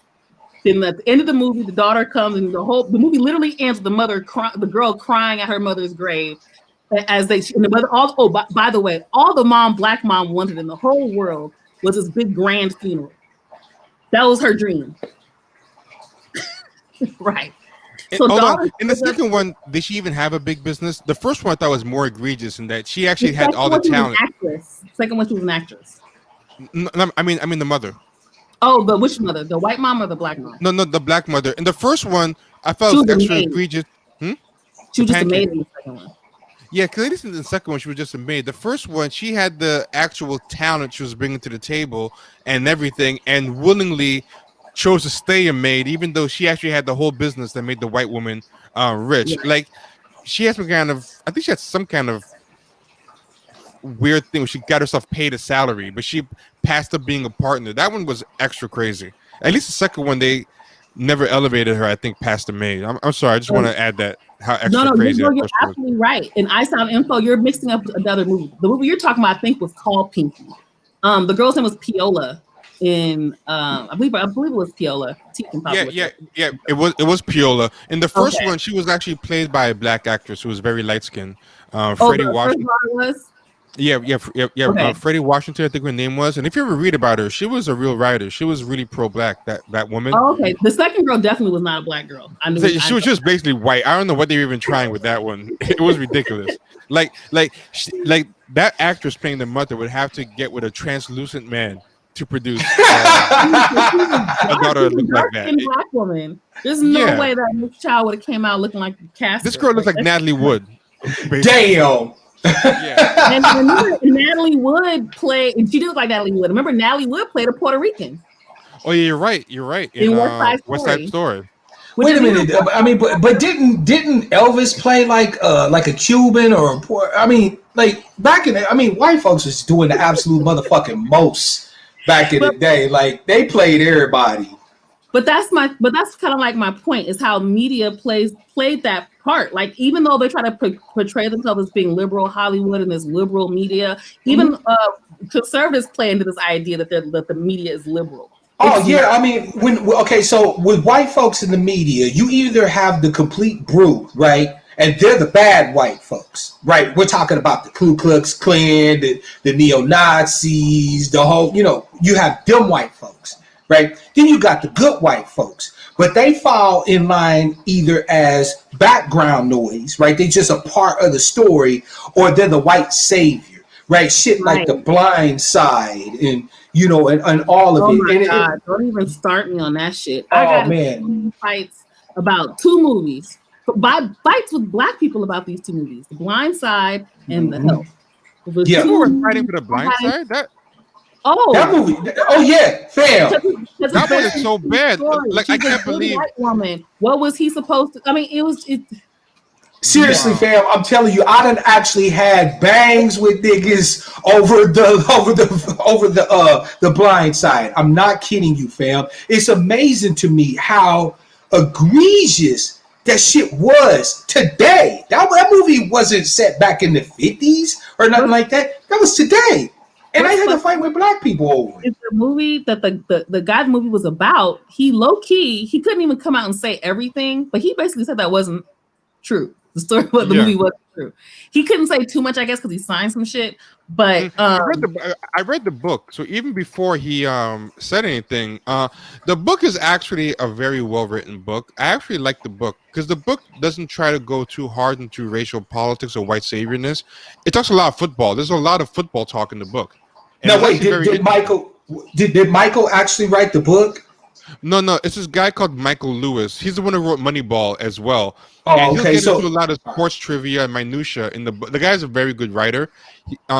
He writes in the way that Malcolm Gladwell writes, where even if you don't really like what Malcolm Gladwell is saying, he can write in a very easy, breezy, engaging, interesting, poppy way. So that the mother is a very, very small part of the book. She's barely part of the book at all, really. But when you watch the movie, they make her into the sassy Southern belle who's just drinking sweet tea and straight shooting and just the Negroes. Yeah, there's nothing with the whole drug dealer plot is not even there. The whole thing where she walks into a drug dealer den and tells off T-Dog from The Walking Dead and gets Michael out of there. That didn't happen in the book at all. They just made up whole swaths of white saviorness around Sandra Bullock that were not there. It was just basically the ins and out of him playing football every day. Okay, and I'm so glad you pointed that out too, because that's the other thing that they do with these movies. They said, again, telling us these are our stories, by the way, is they start adding in these extra things that make white people look good for no reason. Like for no reason. Hidden Figures. I haven't watched it, and I wanted to because I just want to respect, of course, a black mathematician, However, when I saw that there was this big ass scene that they made about this white guy tearing down the whites only sign off the bathroom, and that which shit didn't happen at all. And from what I understood, those women weren't even allowed to be there to watch the rocket take off that they did all the math for. Yep. Nobody fought. Well, actually, I did hear that one black woman did actually go into one of those spaces, but she did it on her own, which makes it even worse. They basically robbed her of her own agency by saying that a white guy had to do it for her who didn't do it. Yep. I want to say this real quick before the moment passes. Somebody said Nate Parker is a rapist, y'all, which, I mean, the idea of somebody being acquitted but still being guilty, I think is very, when it comes to a black man being acquitted by white people, but this part I don't think is true. He kept putting his foot in his mouth with that situation. That's a lie. No matter what he said, they were going to make sure it was painted as his foot in his mouth. And all he needed to do was the Ebony interview. He would have been good. That is not true. If he gave them anything they wanted, they would have hung him. Like, there was nothing he could have done. If he said, okay, you're right, I'm gonna say I raped this woman, they would have been like boom, we got him. They'd have probably tried to OJ his ass and change the statute of limitations or some shit to put his ass on trial. Like, there was no winning in that for Nate. Yeah, this fake period that it was good faith at all is total bullshit. And if you believe it, I hope you never get in trouble with those people, because you will get railroaded. Those people do not play in good faith at all. Yeah. Yeah, absolutely. I mean, and you know, it's interesting because we believe everything that we just got through telling how racist this media is, and people still believe everything the media says in the way that they say it. Because there were a lot of questions about that case even then. And from what I understand, there were plenty of people, black, white, and otherwise, that basically that who were there and said they really didn't believe that story at all. And it's kind of hard for that to be acquitted. He was on what, the wrestling team? Not to mention the fact that this man was brought in California, in not in the metropolitan areas. He was tried like where the basically Republicans in California. It was Pennsylvania, not California. Oh, I'm sorry. No, you're right. He was tried in Pennsylvania with an all-white jury. That's about to say that. And was acquitted. I was going to say that. It was all-white jury in a town, from what I understood, that wasn't happy. We love black. They wasn't keen on Negroes even being there in the first place. So, and yet he was acquitted. It was full of white women. It was full of white women, that jury. But I want to show you something that's very slick. This is how the media plays it. I actually read all the legal documents for that case. So did I. They were all there.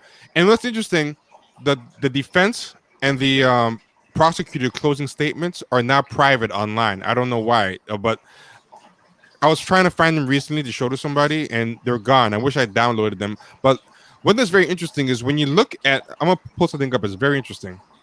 Actually, this is the wrong tab.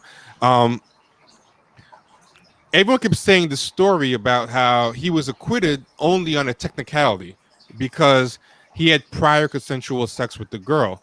And I was thinking, that sounds crazy. That 2000 or 1999 or whenever, that was still something that could be happening. Like, because as far as I know, there's no technicality that says once I have consensual sex with someone, I'm free to rape them forever. Like yeah, that doesn't even make sense. It doesn't make sense. Yeah. So I was like, how can this be possible? Right. So what I did was I read all the court documents, and there were a whole bunch of reasons, inconsistencies in her case, changing stories, phone transcript, things that were said. And one of the many factors was the consensual sex and the changing stories and all this stuff, and disputed testimony about how drunk she appeared. Because what a lot of people don't realize is the rape case had to do with whether you could reasonably realize that she was intoxicated drunk or not. Yep. Yeah. So some people said that I had no idea she was drunk. She was walking in 5-inch heels and was perfectly lucid and fine. Some people said she seemed a little bit drunk to me. Then there was questions about credibility of some people. But basically, at the end of the day, it's reasonable doubt. So there was like a lot of reasons. But a lot of these people were saying, oh, he only got off. It was a tight case, but he only got off on a technicality of he had sex with her once before. That was consensual. And I started thinking that just makes no sense. So after I looked up the case and I saw that there was actually a whole litany of reasons involving changing testimony and changing stories and all this stuff, I went back to look at the articles to see where is everyone getting this idea that he got off on a technicality. And this is very interesting. If you look here, right, it's how very slick the media is. Check out this part. I'm going to highlight it. Can you see the highlight? Can you zoom in more? Yeah, I can see it.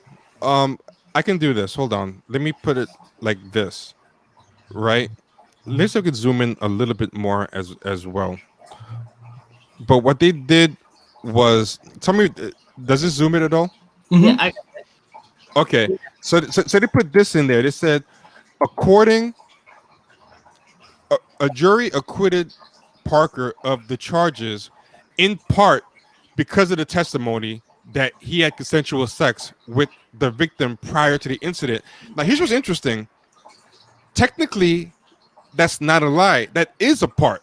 But there's 5 or 6 other reasons why he was acquitted. So they just left it really greasy. They said a jury acquitted Parker of the charges in part because of the testimony that he had consensual sex. So it leaves you thinking that that's the only reason. And they left the 5 or 6 other way more compelling reasons of why a white jury in a racist rural area would acquit him.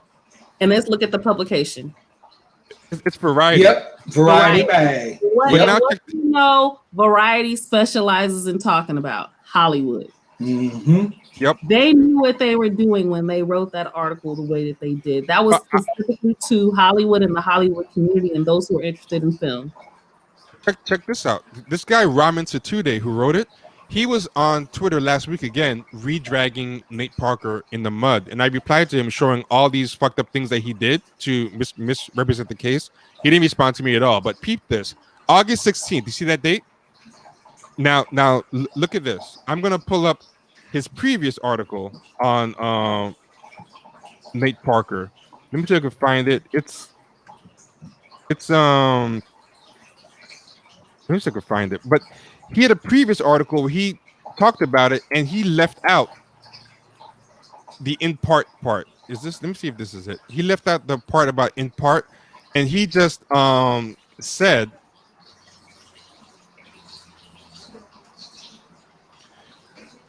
it this way. Can you see it again?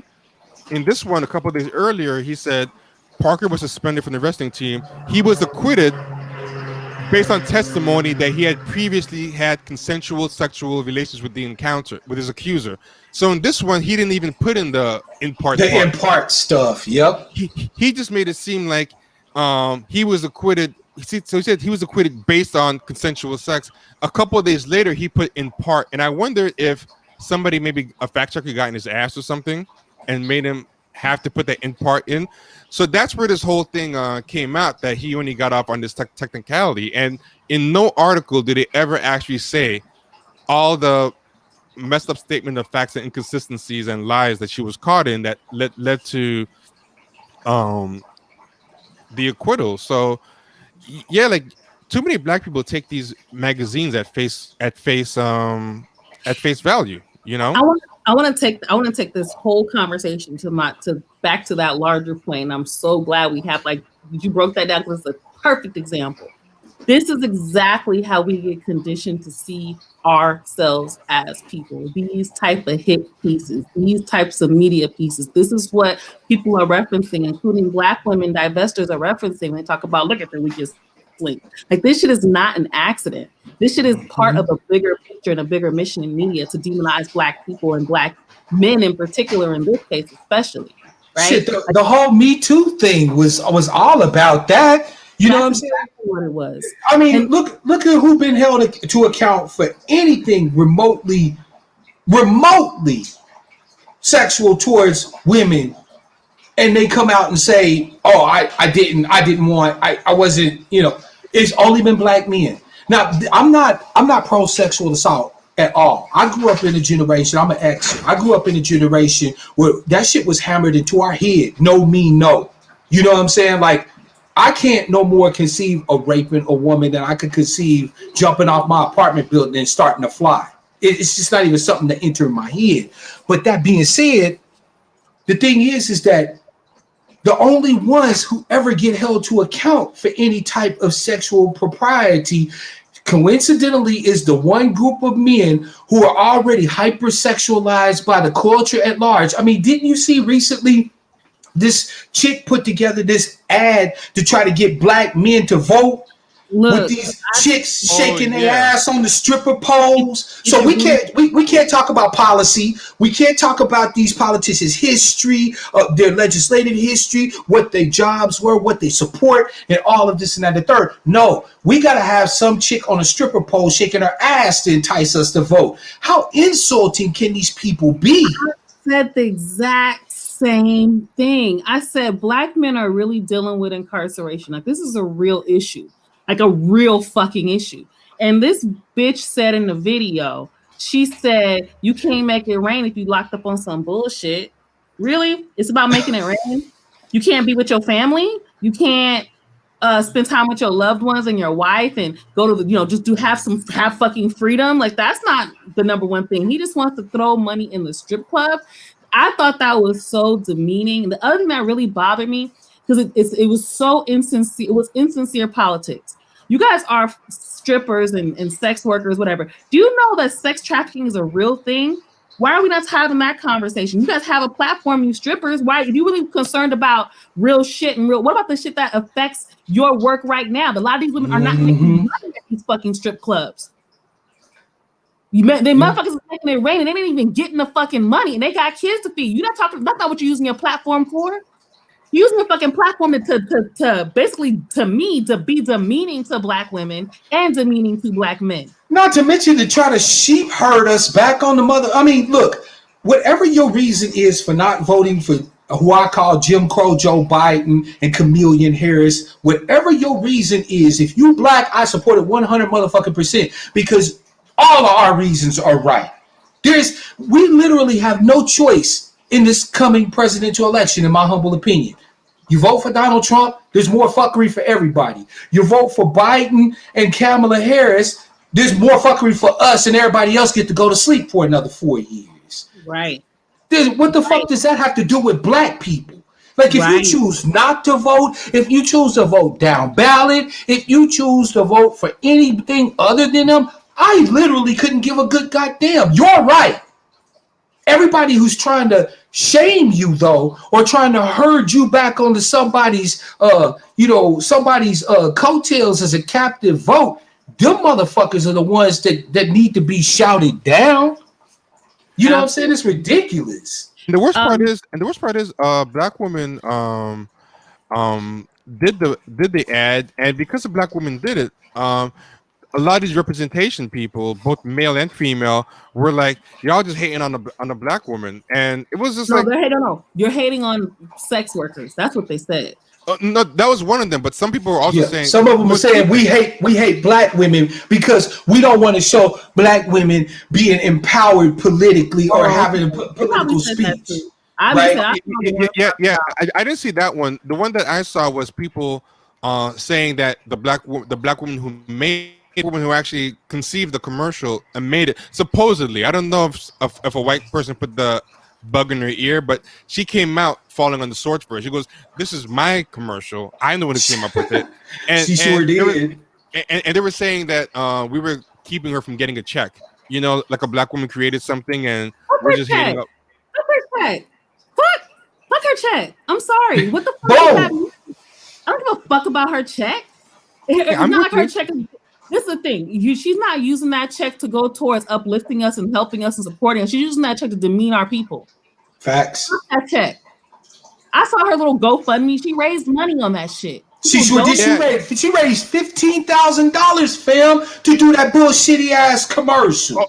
She raised money to do that commercial, but also after the commercial, she got a bunch of donations from people saying, "I loved your commercial." So she got more money on that GoFundMe. Fam, did you see the thread on Twitter? It was nothing but Karens and Becky's that was saying, "We love what you did. That's so innovative. It's gonna work."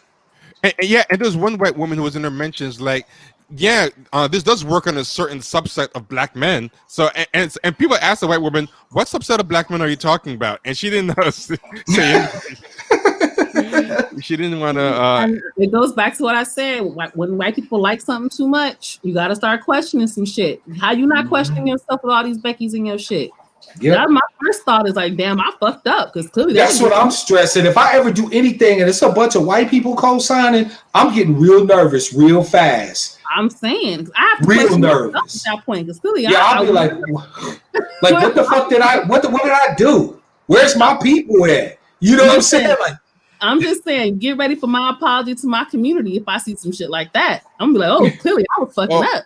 Oh, and this is why we need our own real black media, because we have things like Uprocks and Complex and all this stuff. Yeah, and actually, yeah, look at this. They're writing about it favorably, and they're quoting black blue checks. You know, I don't know who this lady is, Lisa Vesper's France, or CNN. So some black woman on CNN is, you know, reporting on it and saying it's the best voting ad she's ever seen, and a bunch of white people responding, agreeing. Look at this white girl with the glasses and stuff, and I was like, man, we should have our own type of publications. Like the Uprocks, I think, is kind of a urban none of them magazine.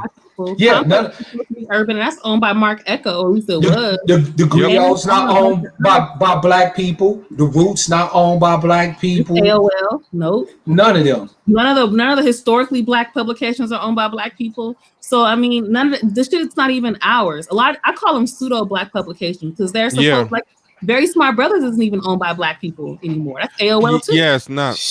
You know, this is the woman on CNN who was praising the thing. She's got they always had this over performative pro blackness all the time. So she has Yusef, Kevin, Anton, Corey, Rami, Central Park 5. But of course, they're cool to stand up for now. She would not have been standing up for him back before everyone knew that they were innocent and it was safe to. And also, it's kind of a slap against Trump to be pro Central Park 5. Yeah, that's really what it is. I mean, it's more like you said, it's overperformance. It has nothing to do with anything. It's interesting because I feel like when I was younger, for example, when message boards was first popping off, I was into my whole Black revolutionary shit. And if you guys remember message boards, you could put like a little graphic signature at the bottom. So I had my Che Guevara, Steve Biko. You have a MySpace? You have a MySpace with a little sprite? Huh? Did you have a MySpace with a little animated sprite? Not a sprite. I think I had like Angela Davis doing some shit like this. And of course I had some shit with Ice Cubes. I love Ice Cube.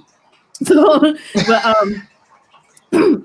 anyway, I still listen. Okay, I gotta admit, I still listen to Death Certificate to this day. That was the best motherfucking album Cube ever did. Period.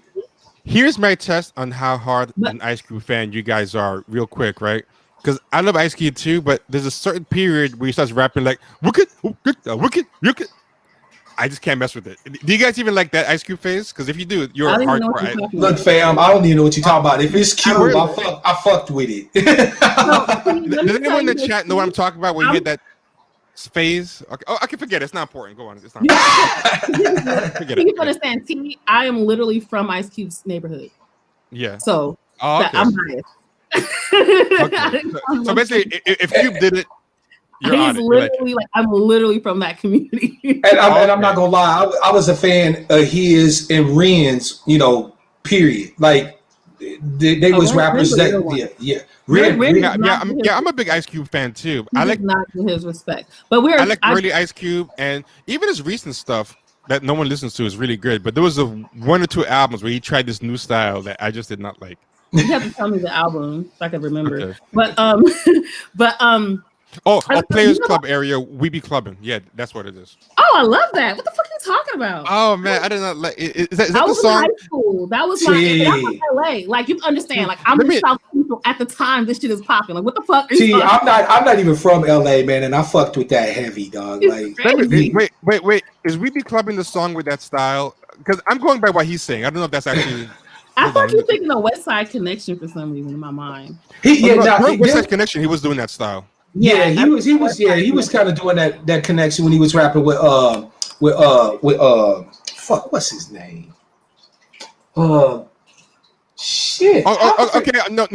I'm listening to We Be Clubbing. That isn't the style I'm talking about. Oh, okay. All right. I was like, man, I fuck with that. Okay, sidetrack. My bad. Yeah, totally sidetrack. I want to actually get into. I think it was Wicked. I'm thinking of.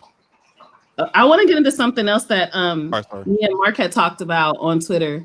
And this was something this was what I originally wanted to talk about, honestly, because when I first hit up Mark about being on the show, this is what I really wanted to talk about. That Breonna Taylor shit, you can't not talk about it. So we had to talk about that. Thank you, Phil. I definitely want to get into this conversation. If you guys haven't seen it, T's really good at pulling up shit. I'm terrible at it. So if you can pull up this clip that was going around on Twitter. Of the scene from Fences with Denzel Washington talking to his son, the character Denzel Washington is playing, talking to his son. Fences. From Fences, yeah. And then his son asks him if he likes him, and Denzel goes in this whole tirade about how he ain't got to like him. He does, he does what he's supposed to do for him. The important thing is that people do right by you. Basically, this whole dismissive thing about this whole dismissive thing. It was a wild clip, fam. Like, I won't even lie. I was fucked up behind it. Like, real talk. Now, to be fair, Vita, since we started having that conversation, other people was talking about James Earl Jones also did the same role in a play, a stage play, right? Yeah, I didn't know that, right? Because I didn't watch the movie. I admitted it when I posted in the thread. I was like, I didn't see Fences, but if this scene, I was just in analyzing the scene, I had a problem with it. But I went and watched James Earl's performance, and I think that when people were saying shit like, oh, that was kind of like this tough love sort of thing, because you remember that was what it initially got me incensed. I'm like, what the fuck was loving about that? You know what I'm saying? I looked at James Earl's portrayal, and right at the end, he reached and he grabbed his son, like, in that kind of passionate, damn boy, you my son type of way, which did, it's kind of like it blurred the lines a bit for me, because if you saw that scene as opposed to the way Denzel played the role, it was a clear difference. Before the movie, I had already read the play and had seen the play like 3 times, right? Okay. And also seen other August Wilson plays. I had a really great Black male English teacher and a Black woman dean of the program that I was in who made sure we got to go see some of these plays. So I actually want to give them a shout out, Dr. Wilson and Mr. Williams from Manual Arts High School. But when I watched, the thing is, when I watched that scene, I had already known the story. I'd seen the context. I'd seen the multiple ways that role was portrayed. You're right that the way Denzel played it was a lot different than how James Earl Jones played it. But in both stories, in both cases, the bigger picture was missed. It was not, the thing is, the shit he was saying was still fuck shit. But the difference is this, without the context, you don't understand why the dad is doing this. So what I was getting bothered by is because somebody actually broke it down like, hey, if you look at this scene and this play in that full series that he had about basically Black American life and the trauma that is inflicted within our households because of what's happening outside, there's no way that you can co-sign that scene. Facts. If you're watching trauma play out. Even I get what people are saying that it was supposed to be tough love, but the thing is, what August Wilson was showing was that this was not acceptable. He was showing this is what trauma. This is what trauma looks like, and you know that was my first response. I'm coming to this naked. I've never seen Fences. I've never seen the play. Never read the book. I just saw this scene, okay, and my immediate reaction was, this is traumatic. There is nothing about this that says care, concern, a matter of fact, it was like, for me, being a Black man, imagining my father talking to me like this, it filled me with so much rage and hatred, not for, the boss that he was decrying, fucked him, and he still had to pay him and this, that, and not for any of them, for him. Because what people seem to have missed is that regardless of whether or not you think it was tough love, regardless of whether or not you thought that his advice was good, this was a father talking to his son. Thank you. Like, in what world? It wasn't some nigga off the corner. It was his son. Boom. Like, in what world could you in any way normalize that exchange from father to son? In what way could you ever say that was anything but fuckery to that boy?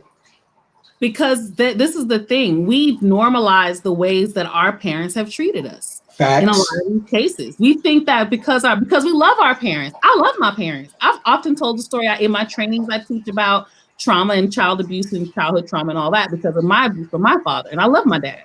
I don't talk to his ass. I'm gonna be honest about that. But right.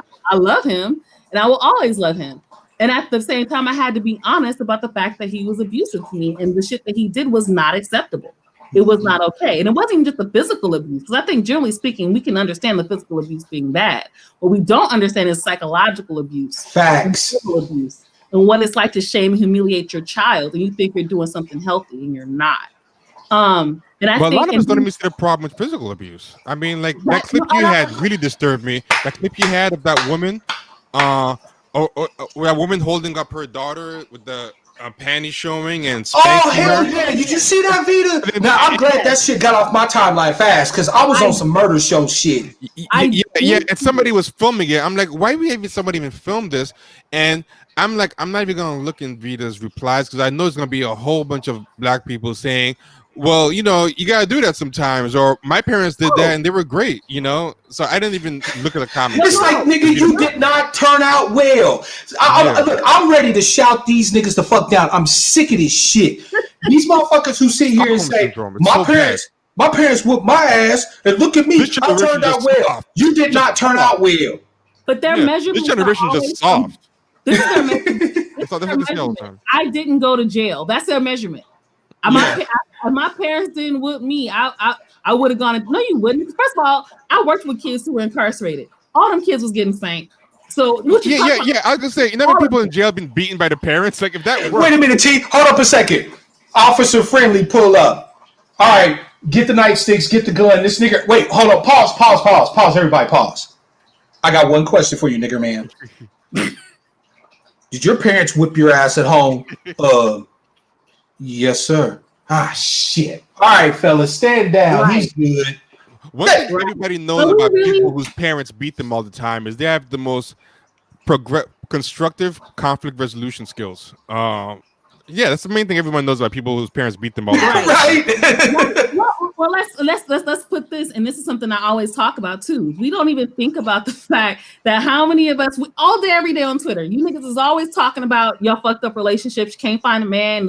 Men of this, women of that. You know, you don't understand that half your problem is you were whooped and treated like shit as a kid, and you didn't know it. Facts. You didn't know it. Or your man beat your ass.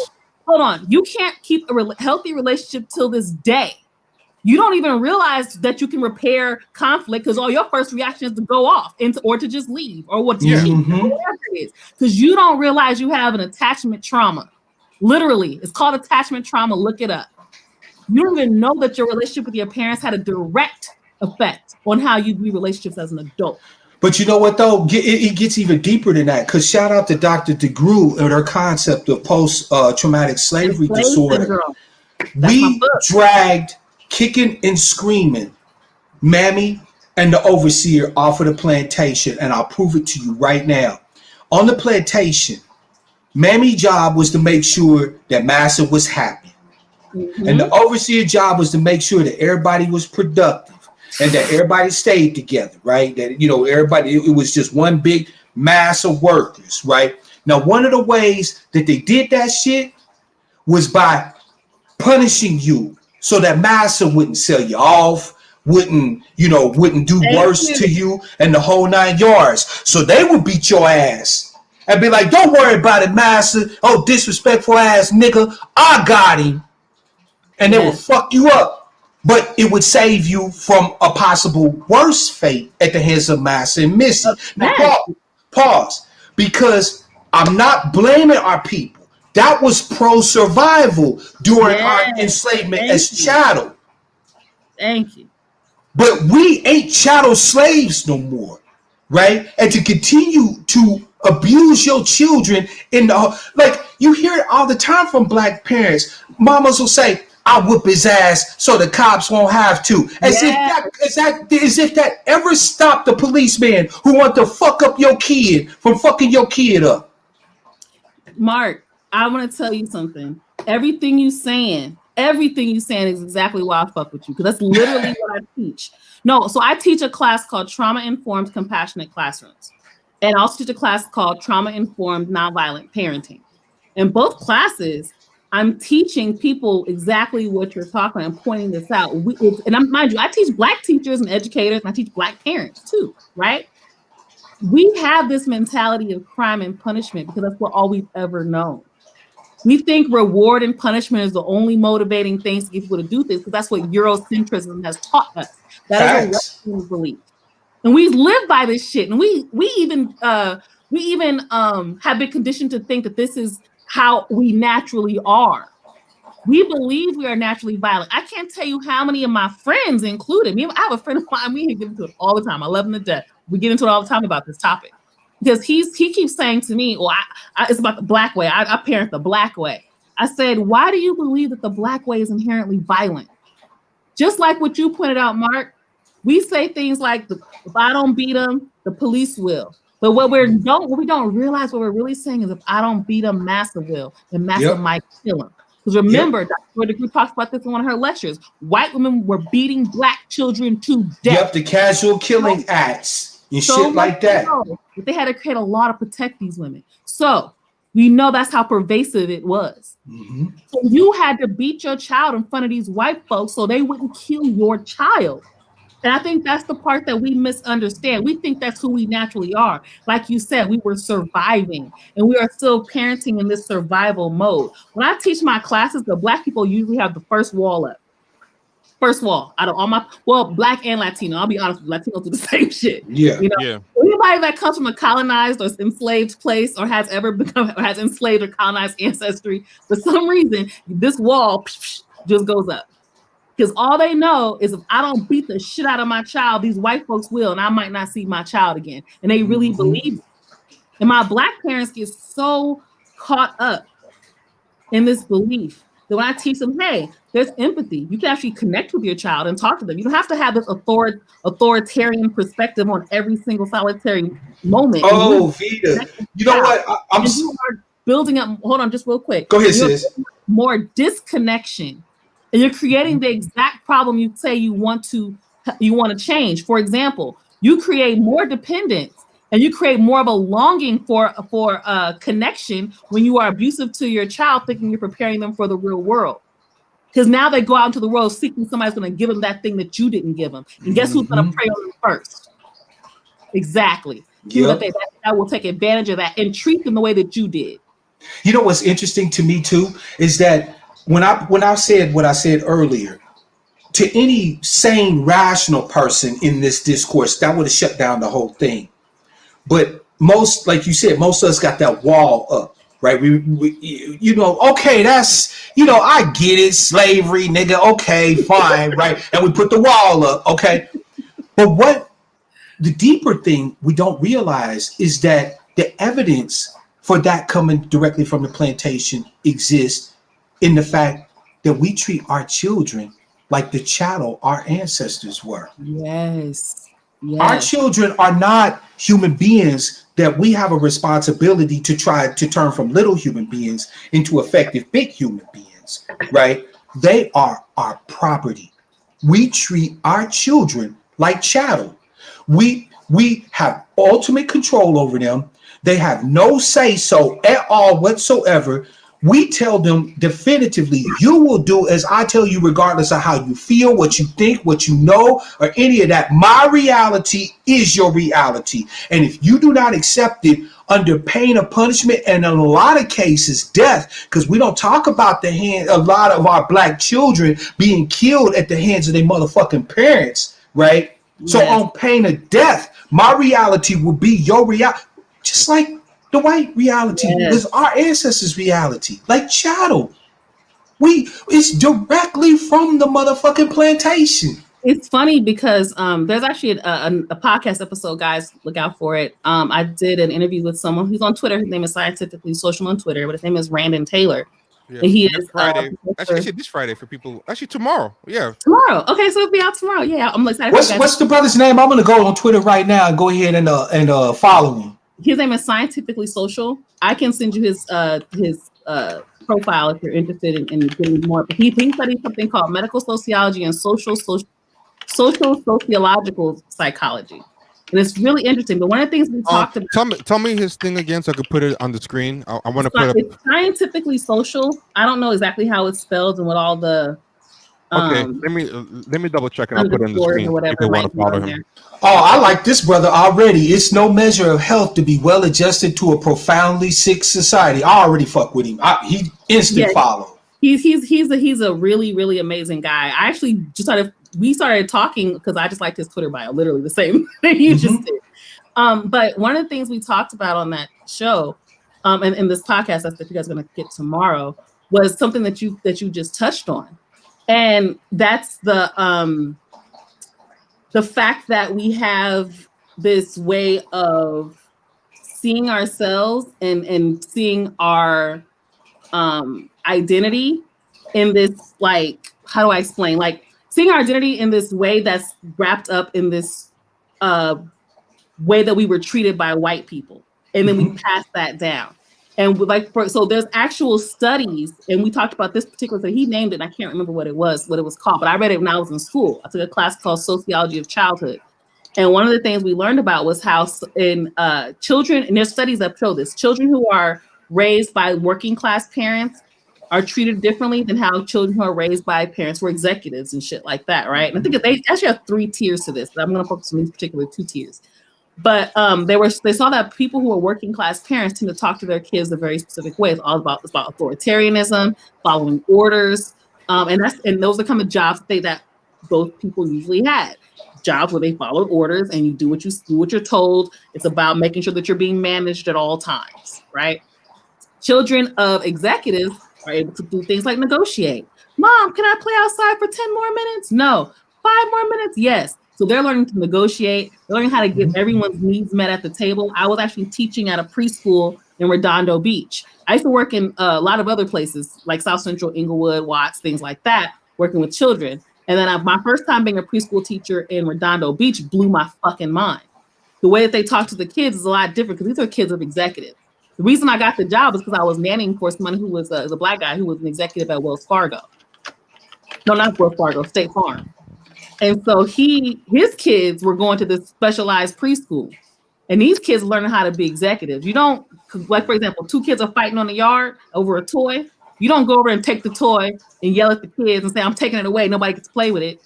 You know what you teach them how to do? How to talk to each other, how to get everyone's needs met at the table, how to negotiate, how to figure things out. So they're learning how to be executives. They're not learning how to just follow orders. Our kids know how to follow orders. Have you heard of something? Have you heard of something in psychology called executive function? Wait, say it again? Yeah, I've heard of it. Executive function is a set of skills that they talk about in psychology, particularly developmental psychology.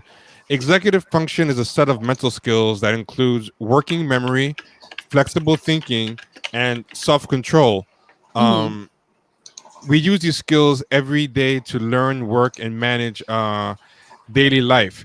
People who lack executive function are unable to focus, follow directions, handle strong emotions, among other things.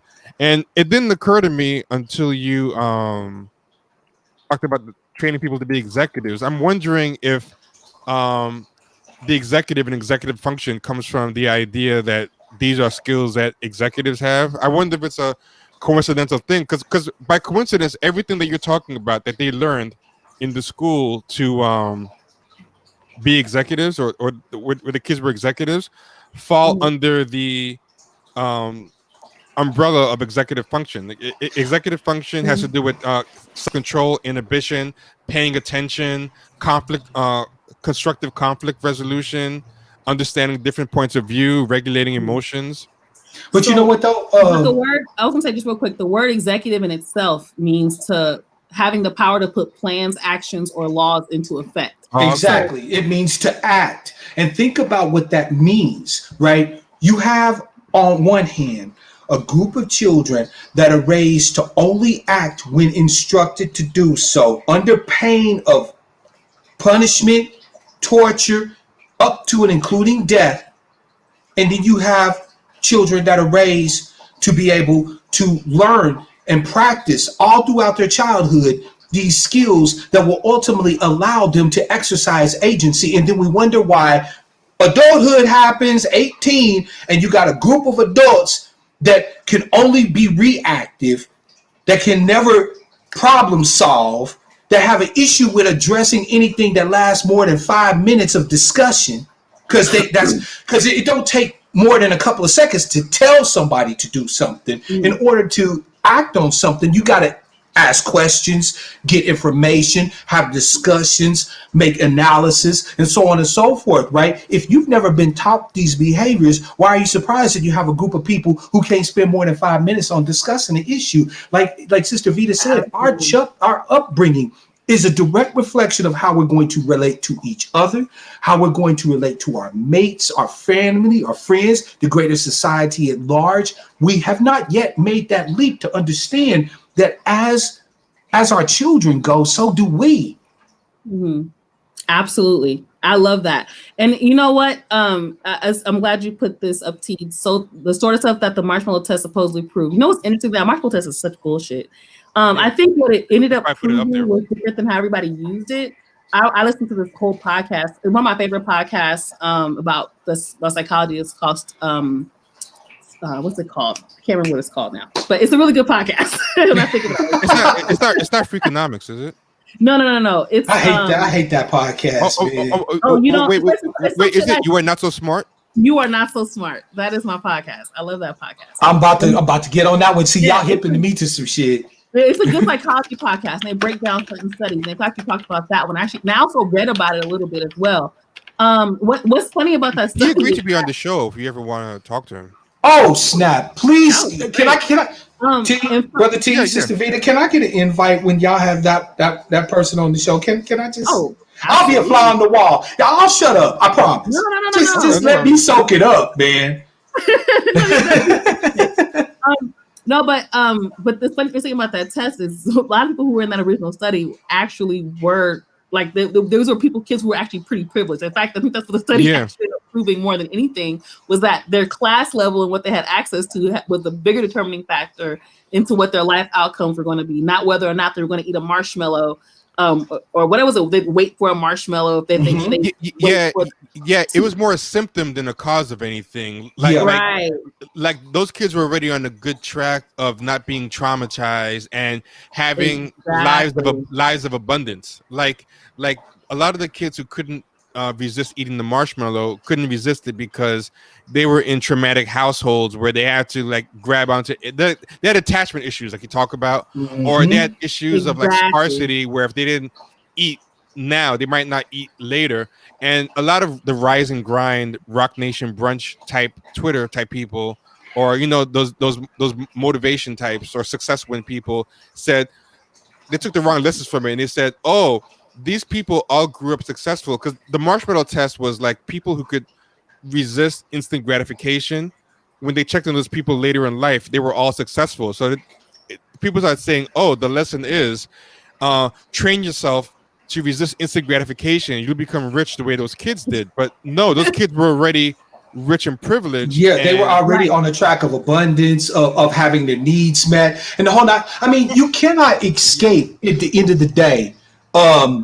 Abraham Maslow, like now, whether you agree fully with his hierarchy of needs or not, it's still worth studying. But Abraham Maslow's hierarchy of needs, there's a reason why the base of the pyramid is your physical needs. But even there, I'm sorry, go ahead. Go ahead. No, okay. Yeah. The reason, but even there, like at the base of the pyramid, you can already start to see problems if you're Black. Right? The base of the pyramid is physical needs: food, clothing, shelter, right? You go up one more level, protection from harm, things like that, right? So these are kind of like your base levels of the pyramid, okay? But you can already start to see issues. What do you hear often amongst our people when we're rearing children? Nigga, you see that roof over your head? You see the clothes on your ass? You see that food in the refrigerator? You lucky you got that. I'm obligated by law to provide that for you. I don't know what makes you think I got to do any goddamn. See, our children are already insecure, or at least, even if they're not actually insecure. I'm not saying people are not feeding their kids, shit like that. But what I'm saying is that the psychological insecurity, your kid doesn't hear, oh, well, then I should just say thank you because you're doing so much for me. They don't have the mental wherewithal to make that leap. What they hear is, well, okay, I'm lucky to have that. I should just shut up because I might not even have that if I piss my parents off enough. They don't have the cognitive ability to make the understanding, the leap, right? To understand that their parents are just saying, hey, please be grateful because I want to keep providing for you. They can't do that. And so what the equivalent of what we do a lot as a part of our acculturation, not inculturation, acculturation as Black folk, is we try to live like you can float an apex in the air without a foundation. Think about how many things. Yeah. No, go ahead, T. Something weird that happens to a lot of not just black parents, but all parents, but including black parents, is that a lot of times they get jealous of the better life that they provide their kids sometimes. So sometimes they will do things for a kid and also be jealous that you didn't have the fucked up life that I had. Why did you get so lucky to have me as a parent and I was stuck with my own parent? And that makes them, I think, feel like they have to be tough on their kids too, because I had to go through it. Why shouldn't you have to go through it too? What's interesting is kids, parents. So one of the things, like I learned from especially studying a lot of, trauma and intergenerational trauma, that what most people don't realize is that a lot of times parents begin to traumatize their children at the age that they were traumatized.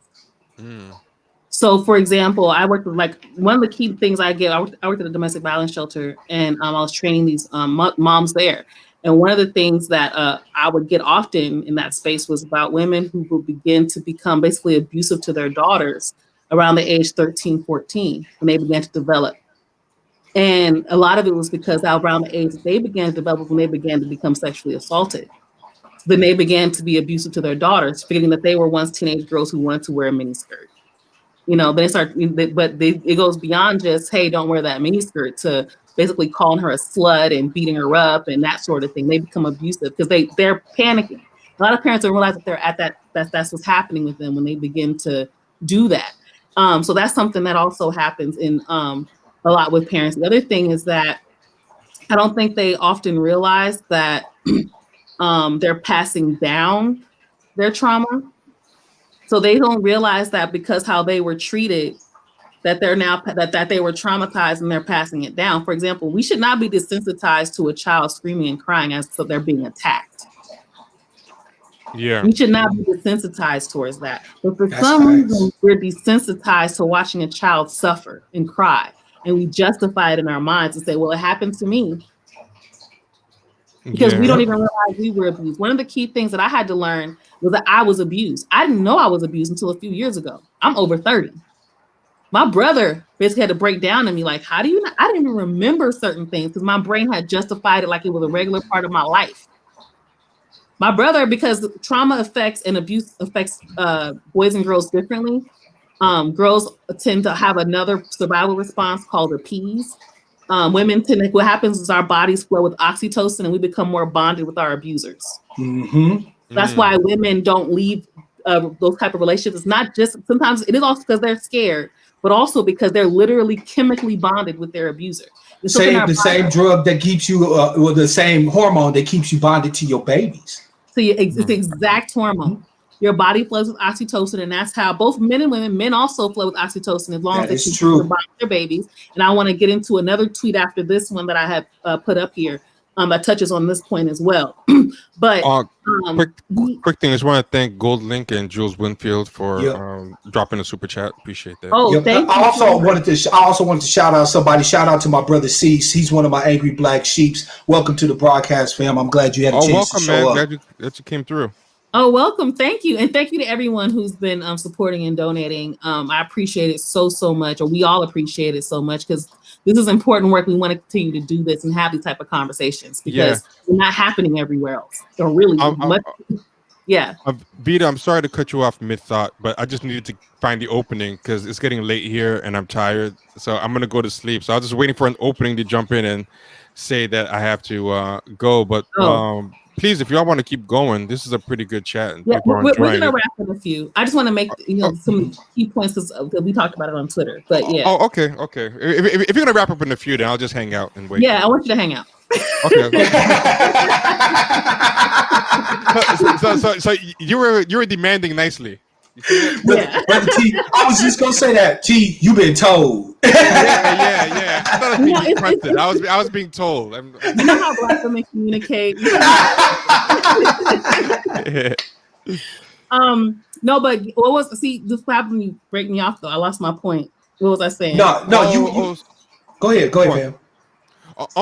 No! You were talking about oxytocin and the bonding. Yeah. Mm-hmm.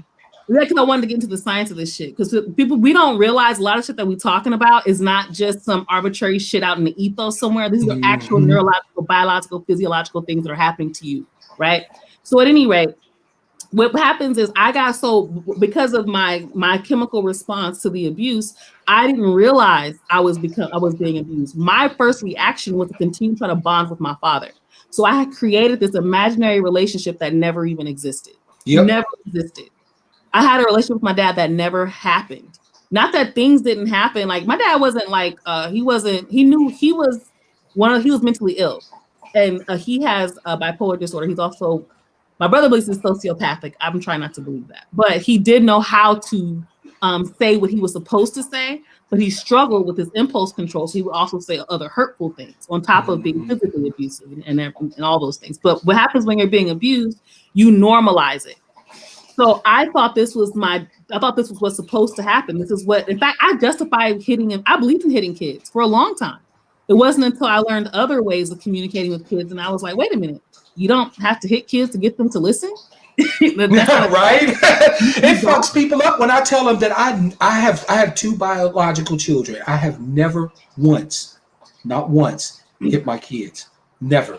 I experienced a horrible upbringing. I won't go into detail because I talk about it a lot on my channel, but I knew that either I had to figure out a different way or I was going to end up dead. Because Vita, like I told you, I was out there gang banging and then trying to get out of the gang bang, and I went into the army and I wasn't great at that. You know what I'm saying? I served some, but I ended up, leaving the army. I wasn't dishonorable. I didn't do anything bad. I just, I just left, right? Struggle with getting jobs, and then I got a baby, and I'm still trying to not set trip, but still getting caught back up in that. Then I end up not being with my kid and having to pay, getting chased by child support when I had no work and all this, just a whole host of shit. But my point is that I knew that either I was going to have to change my dynamic with my children, or I, not them, was going to end up dead. Right? And so I made 3 commitments to myself that I would like to share before we finish. I would like to share with people as a practical, because me, I like to talk about solutions, not just issues. The 3 commitments that I made to myself was this.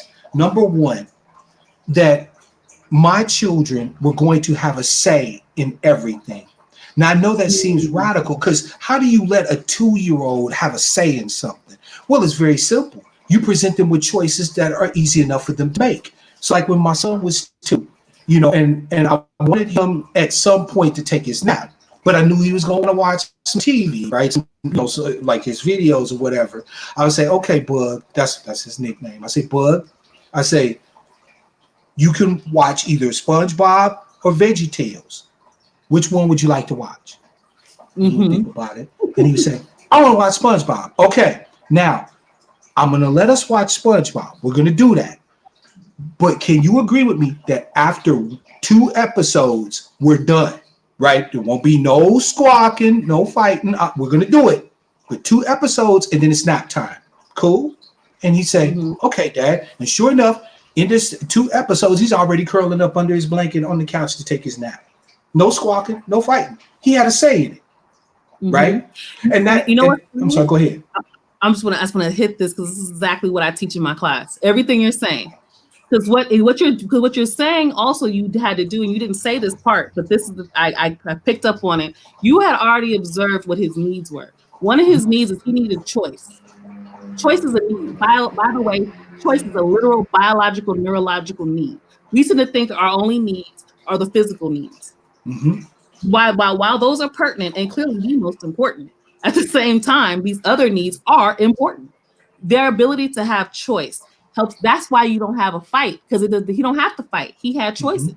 He had a set. He was a part of it. And one of the first things I teach when I teach my trauma-informed compassionate classrooms course is that we don't come in with a set of rules. We're going to come in together with agreements. What do we both want out of this space? What are you agreeing to do, and what am I agreeing to do to make sure that this happens? And guess what? You have more buy-in. The reason why you don't have a fight is it was a part of the agreement. Absolutely. So because they had a say in it. They didn't feel like it was imposed upon them. It wasn't, you only get 2 episodes of this and that's it and you're going to bed. Most people think that's radical what you did. How dare you give it? I'm the parent, you're the child. That's because we still have that Eurocentric Western white supremacist perspective of authority. Oh, yeah. Something called power with versus power over. Power over is when somebody's struggling with something and you make them feel bad. Let's say your child is struggling with impulse control because they're 5, right? And instead of helping them practice it and teaching them or redirecting them when they are struggling with their impulses, instead you shame them, hit them, scream at them, yell at them. You make them feel bad because you're in the power position and you're making sure that they feel like shit about the decision that they made because they're 5 and they did not know how to control their impulses. Because that literally does not even begin to come online until about the age 10, 11 years old. Yep. By the way. And so now you are berating this child versus what you could do using your power position with your child to help coach, guide, and uplift. We don't climb on this. I know you want to climb. We don't climb over here. We climb over here. We don't draw on the wall over here, but we got the butcher paper over here. Ooh, see, now you talking about my second commitment. So my second commitment to my children, Vita, was that if I asked them to do anything, I had to elaborate a reason why. I had to actually have a reason. I remember when I was a boy and, I ran around the house and stuff like that because that's what the fuck kids do, right? Like they run and chase it and, that's what they do. So I run around the house and somebody invariably be like, stop running in this goddamn house. Now, as I said, I'm not college educated or really anything like that, but I am studious. I've always been a very studious boy, right? I've studied many different subjects. And so the first question in my mind was, why? And I didn't have much of a filter because I'm a kid. So I would invariably say, well, why can't I run in the house? Because I said so, damn it. Pause real quick. I want you to finish, but I want you to, again, this is why I fuck with you so heavy. This is you're giving an exact example of stuff that I teach. I use examples exactly like that. That's a very legitimate question. Why is a legitimate question? We have been taught that is an illegitimate question because you're questioning somehow means that you think I'm less than powerful in my position and you kept some sort of you have the ability to sway me differently or whatever. Oh yeah, or they think that we don't believe they know what they're talking about. We're children. Exactly. We only believe they know what they're talking about. Right. You're questioning my judgment. So what's your question of why? I always say why I gotta wash the dishes is a legitimate question. Why? It's a damn good question. Do you have a reason for it other than you just telling them? You clearly have a reason. So the thing is, we don't know how to identify our needs and their needs and figure out how to develop solutions together. You have a need for cleanliness. Maybe they're tired and they have a need for rest. How do we talk about this? But instead, you feel like because I'm the adult, my need is more important than yours. And the only time you don't think your needs are more important is when you're playing the martyr and it's time to sacrifice everything and you don't get your needs met because you're the best mom on earth who's suffering all day. Yeah. I think a lot of times Black people also feel very powerless in every aspect of their lives. Like that white person might have a lot of spaces where they feel powerful. Like just being in the world among non-white people might make them feel powerful. They might be a manager at their job. They might be like, I think that's one of the reasons why when you start looking at poor white people, you start seeing a lot of the same problems. Even though at the end of the day they still have white privilege, but on the spectrum they're a little bit closer to feeling powerless. I feel like a lot of Black people end up getting caught up in the idea of this is the one place where I can be the Lord and Master in a way that everyone else feels like they are to me everywhere else. Like, Oh, T, you have never lied, fam. How many times, if you ask any section of Black people what I'm about to say, have they ever heard it? I can tell you at least 8 out of 10 hands are going to shoot up. I got to go out there and put up with this shit from these crackers all goddamn day. I'll be damned if I come home and put up with shit from you. Yes. Look, there's no secrets in this shit. Your body, you can't lie. You can lie to yourself, but the truth is always going to come out of you. We don't have these discussions where the reality of what what is actually happening comes out. We got all this dithering and dancing around the subject and the romanticization. Well, look at me. Yeah, my parents kicked my ass. So what? I grew up and I'm just fine. No, you're not. Right? Mm-hmm. You know what I'm saying? So because of all these different psychological defense mechanisms that we throw up around this subject, it's damn nearly impossible to get to the truth, the heart of the matters, even though I can sit here and give example on top of example on top of example, and all these hands will shoot up. So for me, I told them, I said, if I don't have a reason, a legitimate reason, I'm not talking about, because I really want you to do this. No, I have to actually elaborate. So when I ask my kids to say, help me clean up the house, I say, hey guys, I really, I really think we need to clean up the house. And I say, the reason why I think we need to clean up the house is because I saw some bugs in the kitchen around the fruit. You know what I'm saying? The clothes in the hampers are starting to smell, right? And I don't know about y'all, but I'm feeling stuff on my feet when we walk across the carpet. Is that bothering y'all like it's bothering me? So I try to get their buy-in, right? Because this is my need. I need the house clean.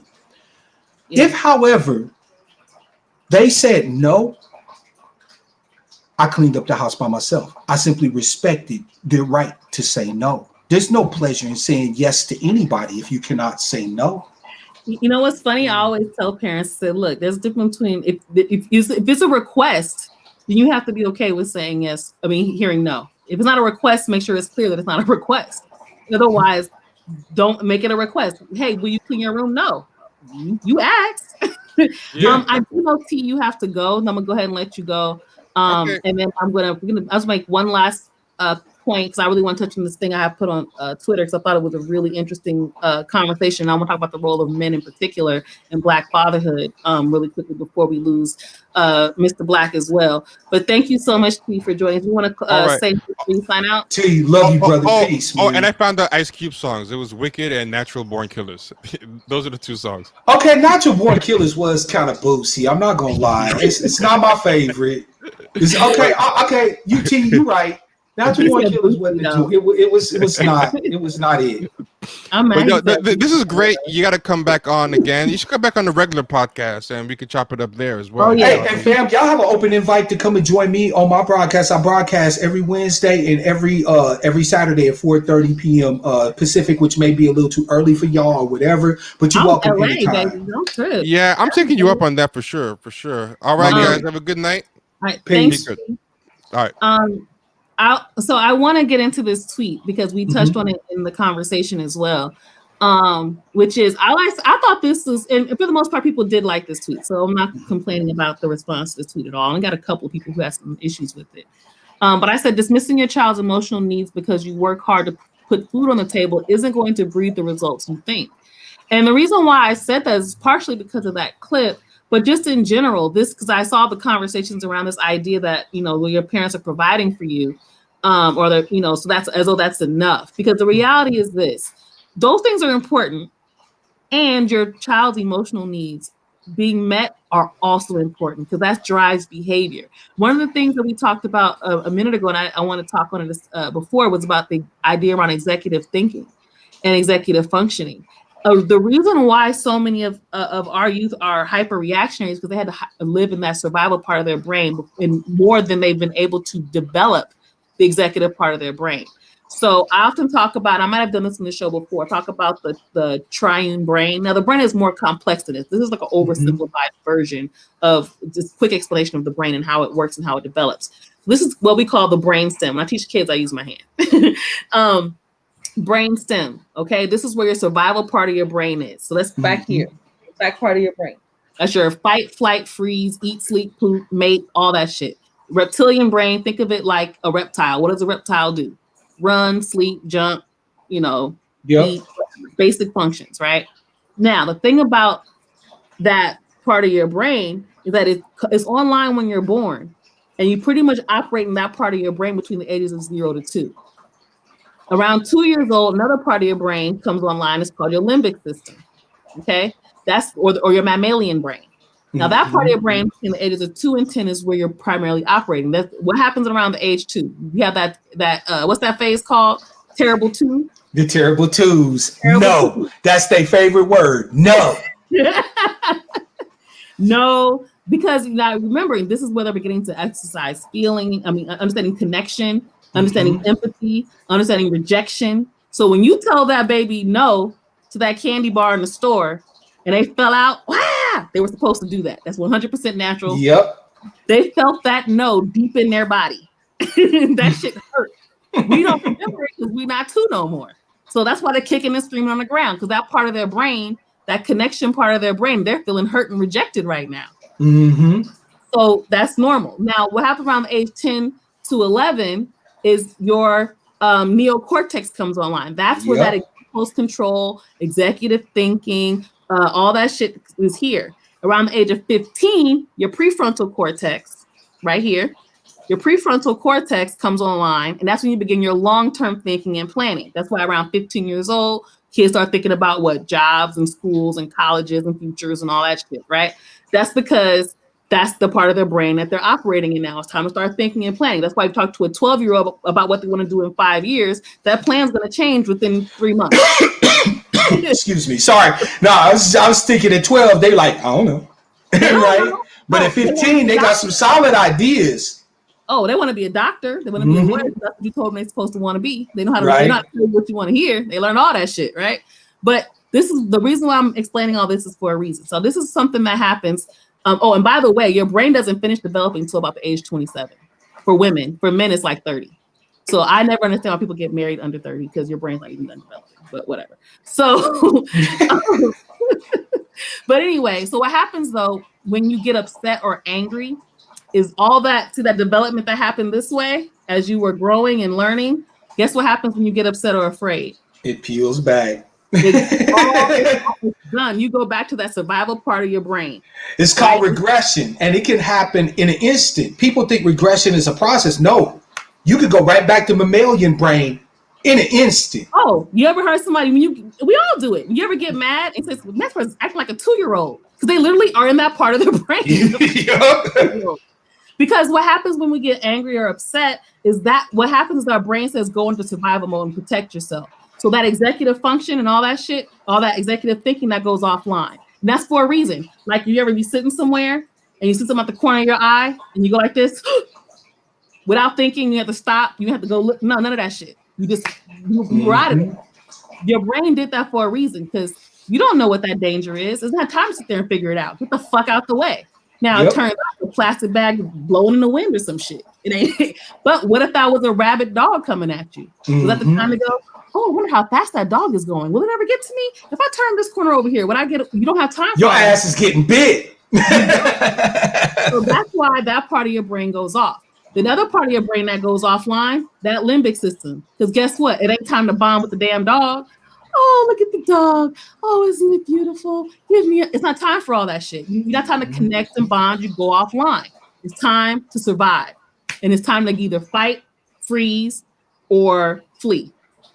Get out the way. Whatever you got to do to survive. So the reason I'm explaining all this is for a reason. What happens as you develop is if you're constantly having to revert to that survival part of your brain, you're not developing the other parts of your brain in the same way.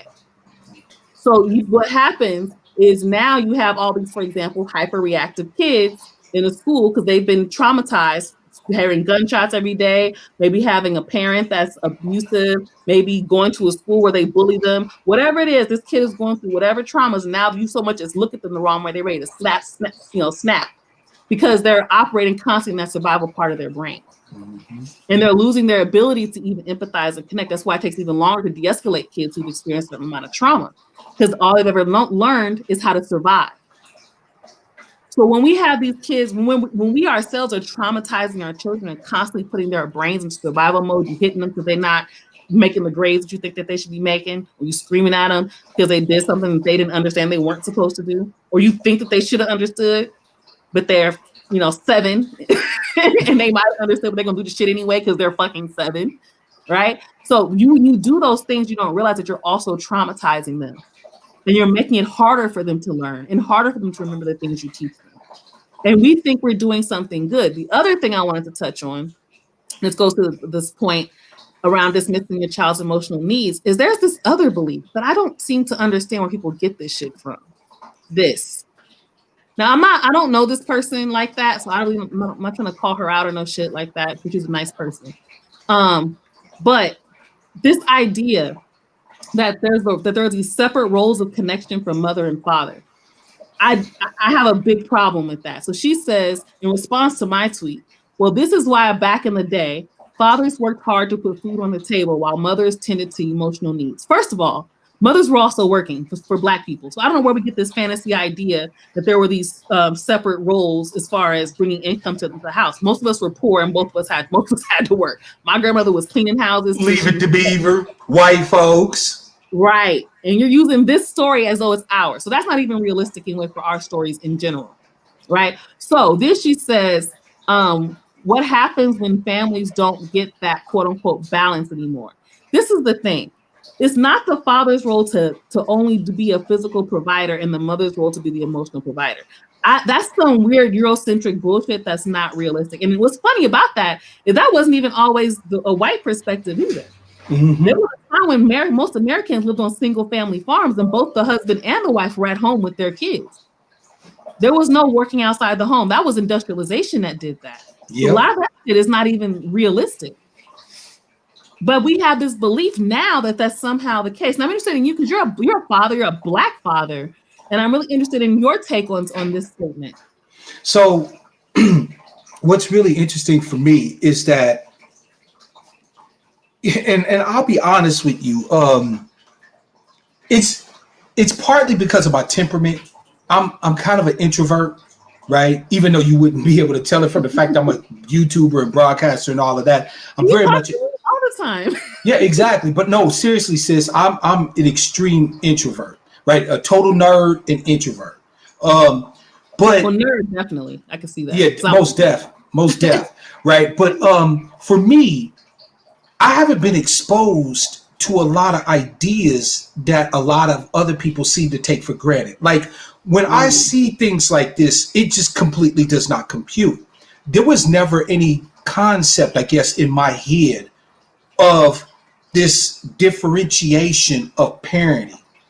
If I don't know if I'm making sense. Mm-hmm. For me as dad, right? The moment I said, I love this little motherfucker, right? And I was daddy. I'm there emotionally, physically, financially.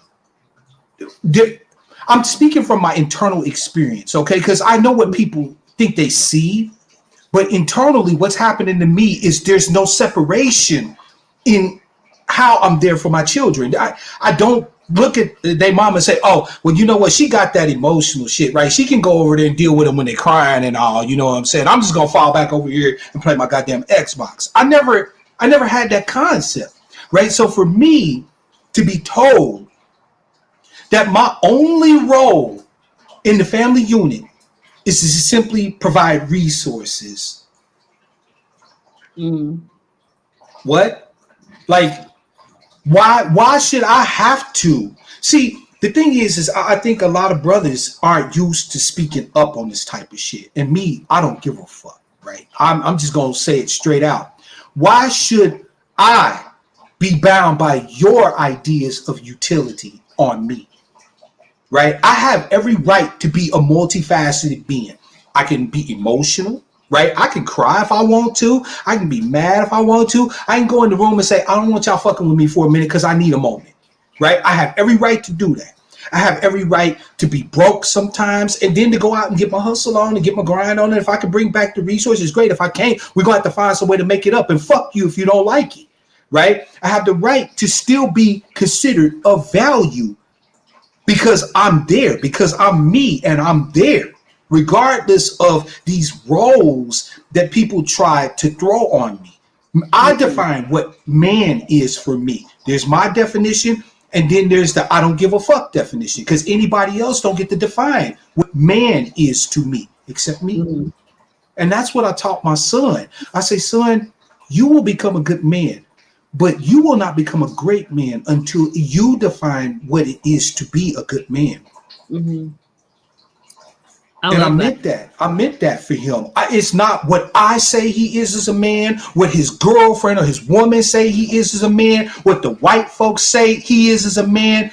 It is what he says he is as a man. That means everything.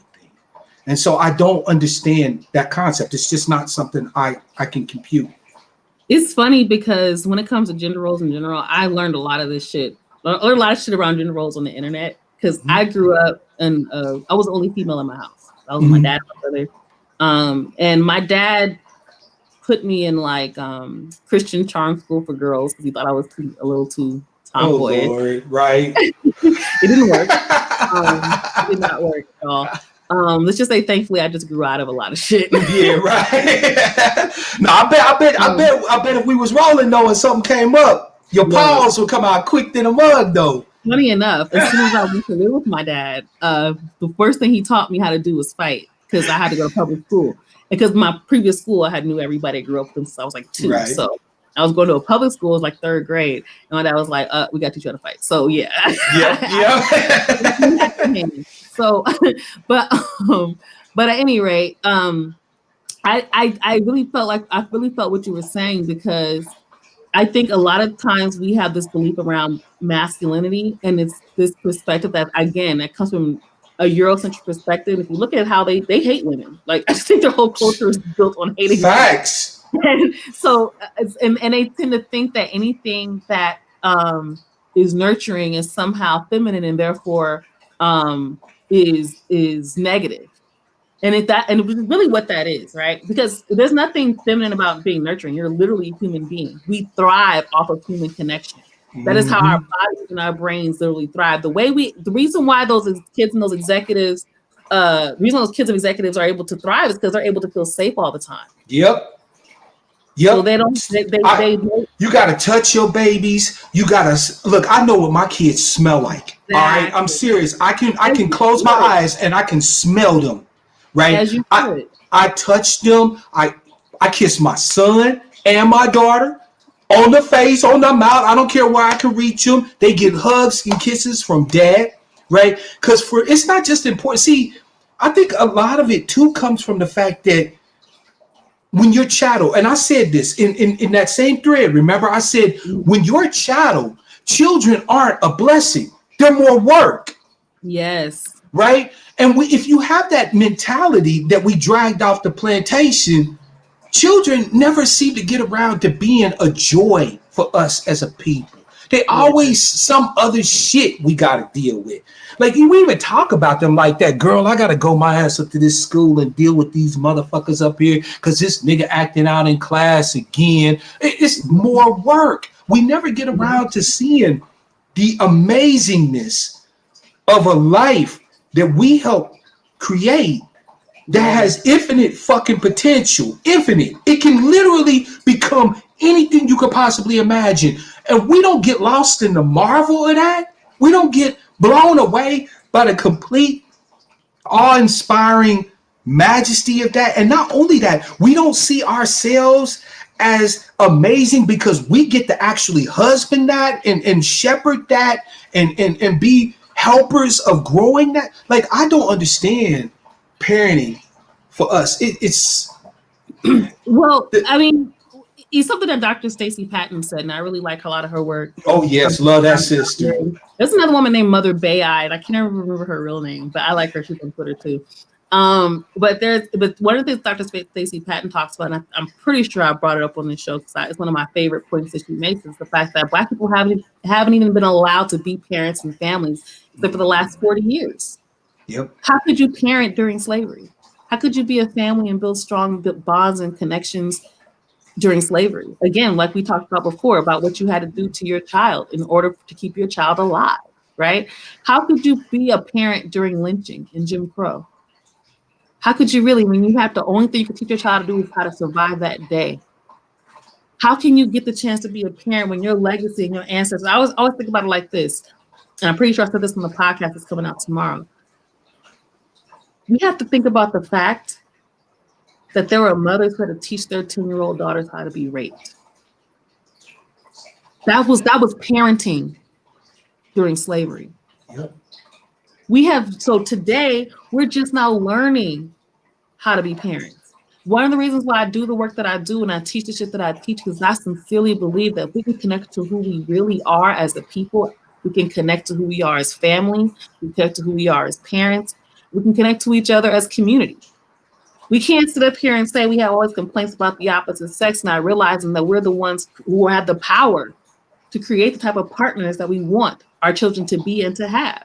Sister, you put something on my head. I mean, I'll be honest with you. I learn a lot every day, but rarely does something hit me. Like I'm kind of moved because I'll be honest with you, I never thought about that we are now lucky enough, I suppose, Yes. to actually start to learn how to be parents. Because especially when you're abused and you've been traumatized, like like you and I being through our parents and our situations coming up and stuff like that, you tend to think that there's never going to be a time really when people are going to grasp any of this. Like you sometimes feel like you're just talking into the wind, but what you're saying makes sense, and it does to me. We're actually at that point now where we can start to actually embrace what it means to be us, not what white folks say we are, not what the media say we are, not even what our trauma tells us what who we are, but who we actually are. I actually feel optimistic. I won't say hopeful because I don't trust hope, but I feel optimistic, and thank you for that. I appreciate that, and I'm glad you said that, because that to me, optimism is going to be key. I agree with you, the point you made about hope. But I will want to say optimism also requires some sort of tangibility. Mm-hmm. But the difference is you are creating your own vision. Yep. That's what optimism is. It's saying I have changed the optics. I have changed how this is going to look for me. I am looking at something different now. Doesn't matter if it exists at the moment. I'm seeing something different. I'm optimistic. Yep, absolutely. But I'm going to see it. And I think that's what drives the work that you and I do. I think if we didn't believe we were going to see it, we wouldn't be sitting up here wasting our breath. Good point. Listen, we ain't out here, we ain't living like Kanye and Beyonce and them off of doing podcasts on YouTube. You not? Because I mean, look at me, I'm balling out. No, I'm kidding. Listen, I've been working in media for over 10 years now. I've been working in radio. I'm here at KJLH, KPFK, all these other stations out here. I've been doing this shit for a long time. And I can tell you right now, I still live in a studio apartment in South Central. This is clearly not for some sort of financial extravagant gain or whatever, right? Sis, I'm sorry, because I wanted to get to my third thing. Right, and then I'm gonna you good, because then I'm gonna let you have the rest of it, and I'm gonna ride, right? But I said 3 things, 3 commitments. The third commitment was, and it's gonna seem counterintuitive, I did not protect my children from the consequences of their choices. So you believe in natural consequences? I know it's gonna sound counterintuitive. I know it is. No, it doesn't. So I believe in that. I'm a strong believer in that, because I think what happens is most parents want to inflict consequences as opposed to letting them live off the natural consequences. Facts. Now, does that mean I put my kids in danger? Hell no. My kid was running out in the middle of the street. No fucking way. No, what this meant is that I've already committed to respecting their choices and giving them one, right? Allowing them to choose, right? So letting them have agency. I already committed to reason, because I've said that I'm going to explain things to them, meaning I have to inform them, right? So if we go to the playground and I say, Bug, there's broken glass over here. You probably should not play over there, because if you fall on that broken glass, you're likely to injure yourself. Or if you touch it, you can cut yourself, right? So I give them the explanations. If Bug then goes over there and is playing around in that glass and he get cut, if he come crying, I'm going to clean him up. But I'll be like, see, I told you. Mm-hmm.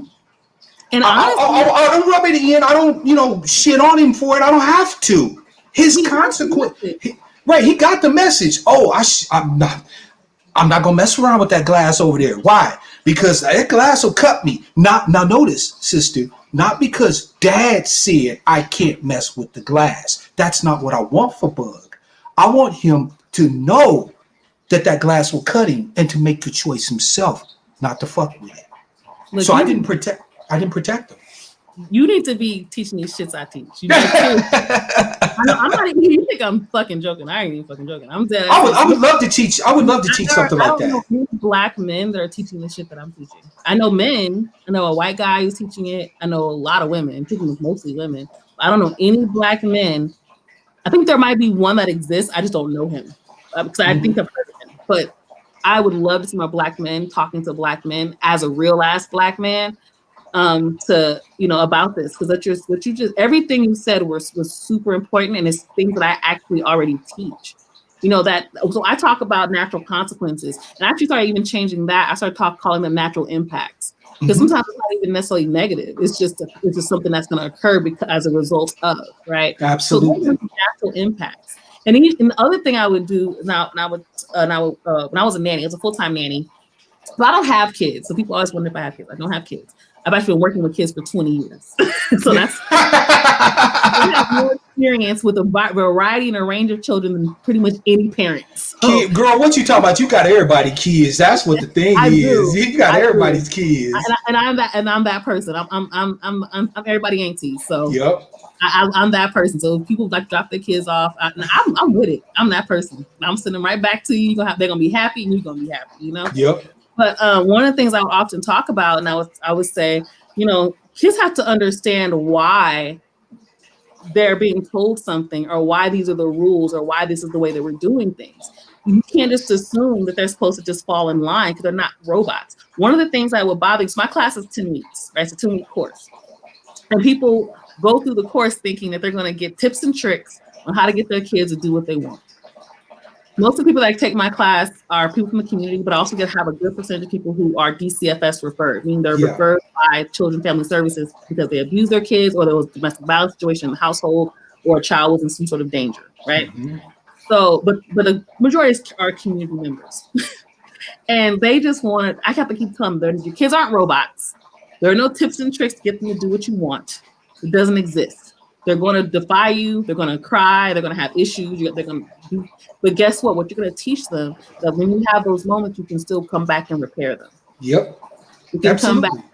You don't have to ignore it. What parents also tend to do is they fight with their kid, then they ignore it, knowing that even if the parent was wrong, they might have been wrong, had a bad day, they snapped at their kid, and they shouldn't have snapped at them. But instead of coming and apologizing and acknowledging that, and holding themselves accountable, so they can therefore teach their kids to be held accountable, and teach their kids how to also empathize, because you'll be giving them empathy when they do things and they hold themselves accountable, right? Yep. What most parents do is they go back and they play the video game with their kid. They don't say nothing. They just like, I apologize to my kids more times than I care to admit, because I'm not perfect, right? I've said, boy, and then I'll be like, Bug, I'm sorry, man. I was tripping. Daddy's not perfect. I apologize. I didn't mean to yell at you like that. What I was trying to communicate was X, and we'll talk about it. So, yeah. Yeah, and I wish more people understood how important, how powerful that is. Because that's how you create those strong, independent individuals that you want to create. And because like you said, you have so much power in that position to be a parent. You're literally molding them for the world they're going to be living in. We can't create children who are afraid of authority if we say we want to fight the system. And all we want to teach them is how to obey authority. When they question the teacher, you coming home questioning them. One thing I will say about my dad, I will appreciate about him, is that he did not like systems. So if a system was coming at me, he was coming at them. My mom was the same way. If she came up to the school, it was not going to turn out the way they thought it was going to turn out. Exactly. I remember my first day of high school at Washington High School. Oh my God. So Washington High School is a movie about it. Denzel Washington actually plays Dr. George McKenna. And because the school is like notoriously quote unquote rough or bad or whatever, right? So there's like metal detectors, and they have all these rules around gang shit. So my first day of school, I'm wearing overalls, because it's the 90s. Overalls are the style. Apparently they're gang related if you live in the hood. So they would not let me on campus. So when they were fighting me, and I said, well, my daddy already left for work, and I don't have a key to my house, so I can't walk home. So I'm here. So you're gonna have to go to the office. I go to mind you, school is starting. I am missing my first period class because I have on overalls. Because clearly my education isn't nearly as important as the fact that I'm wearing overalls. I'm a 13-year-old girl in khaki overalls. Clearly am not a gang member. So they sent me to the office and they're like, you have to call your dad. He's gonna have to bring you a change of clothes. I'm telling him I'm terrified to call my dad, not because of me, because I just know how he does it. Yep, he ain't gonna act right. So I call him. He tells me I ain't coming up there, and I said, okay. I'm on the phone. Lady, principal comes in there. You got to call your dad. I'm gonna talk to him too. Let me tell you something. She called my daddy. I said, let me tell you something. I ain't coming up there. I'm at work. I'm not taking off my job. Come up there, bring her some clothes because you got some kind of issue that ain't got nothing to do with education. Why are you calling? And don't call me again. In fact, he told her, do not call me again. And she did not call him again. They sent me to class looking like an idiot, put my t-shirt on over my overalls, because apparently that somehow made me safer. But like I said, anytime the school did something to me, my dad was up there raising hell. So I will appreciate that about my dad. He did have my back. But a lot of parents, I've worked in schools for a very long time, they will take the teacher at their word, especially if it's a child and they believe that their child's a troublemaker. Yep. That's my bad kid. So of course the teacher's right. You don't even know that. How the hell do you call your kid a bad kid? Oh. And I worked in Watts. That was like the second language to a lot of these Sister, I'm serious. Like, we gotta continue this conversation another time because I'm telling you, I got so much to say on this topic. It's just go way deeper. But my whole point, even want to talk about it at all, was just talking about how important it is that we understand that we have to change the way we view ourselves and our children. Yep, and absolutely. The way our change with that. The way we as a people will change the way we see ourselves is by teaching our children a whole new way outside of this white supremacist lens to see themselves. They are not criminals. They are not bad children. They're not, they're not inhumane. They're not lacking conscience. None of that shit. They're operating in survival mode. That's all we've ever taught them how to do. Absolutely. We've never been taught how to do. I like I said, sister, I ain't never seen not one bad kid, but I done met a whole lot of shitty ass adults. Right. And I'm keeping it a full ass buck. And a lot of times they were because they were hurting kids that people told them they were bad and they've internalized it. I've heard kids say, my mama said I'm bad. Yep. They literally would tell me this.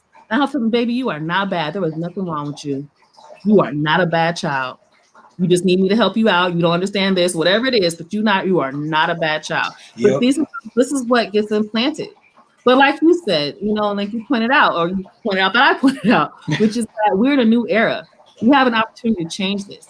You have people like you and I having these conversations that other people are not having. I have not seen this conversation in mainstream anywhere, even in Black spaces. You won't either. Touch on this. This is the third rail? Our cats and brothers and sisters from New York and Chicago. This is the third rail of Black.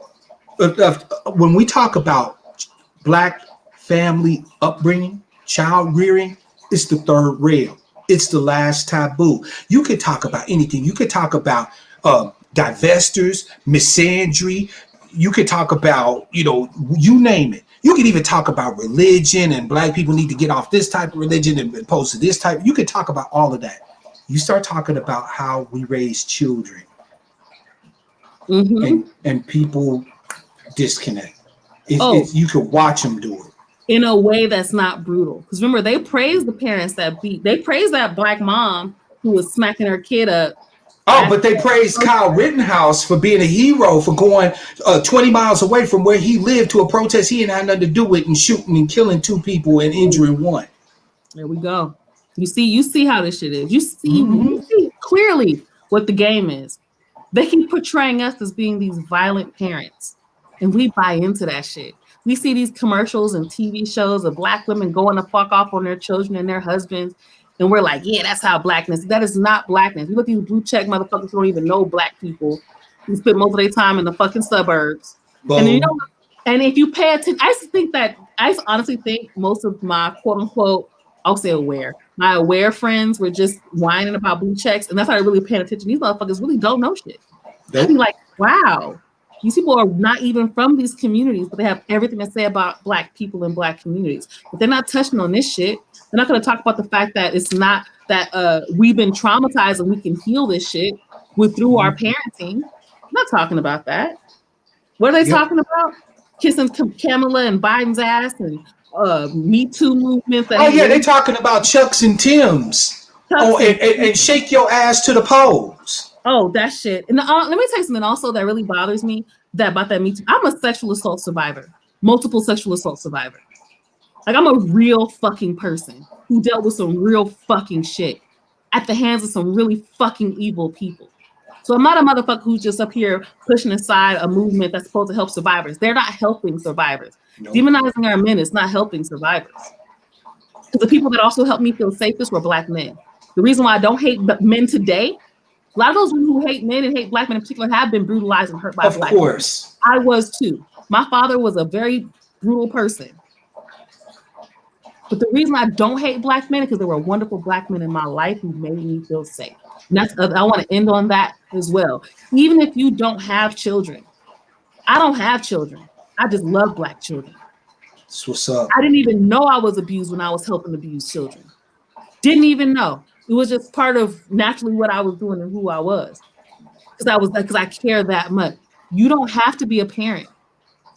You can just be an adult person in the kid's life. Don't be one of these fucking adults complaining about what you young kids nowadays, they listen to this terrible ass music. Sit there and listen to it with them. Facts. I listen to it. I'm always curious about what they get out of it. Sometimes they hear shit we didn't even notice. That's what I'm stressing. I fucks with Tory Lanez and Kodak Black. I'm 47 years old. What I look like listening to mumble rap, but I do it anyway. Why? Because I want to be able to relate to my young ones. You know what I'm saying? Relate to my young tribes people. I'm not trying to be them, but I'm trying to see where they head at. And that's another thing. Stop trying to be them. People, I hate that too. You don't have to talk like them. I don't use their slang. I don't talk like them. I listen to the music because I want to hear what they're hearing and I want to understand them better. And then when they bring it up, I don't have the disgusted look on my face. Sometimes I do fuck with them. But what's funny, what's interesting though, they're more open to listen to what you listen to you if you listen to them. Mm-hmm. Isn't that strange how that works? You want your kids to listen to you. Listen to them. Oh no, I didn't just say that. Sister Vita, did you fall off or something? Because it's all me. It's the Mark Black Show. But yeah, fam, I want to, before she comes back or whatever, I want to thank everybody for participating. There she is. That's okay. I was just going to wrap it up. I was going to say, I want to thank personally everybody who supports your work, support Black media. We ain't getting rich off of y'all. We not grifting or feasting off of y'all. You know what I'm saying? We just want to provide you information, inspiration, education, elucidation, and all those other Asians we don't get, right? And thank you, sister, for giving me a space and a place to share this moment with you. I hope this is the first of many because it was definitely well worth it for me. And I hope it was the same for you. For absolute sure. Like, this has been so much fun. This is my first time doing this without Kenny. So shout out to Kenny. Probably why I've been fucking up on this whole little tech thing.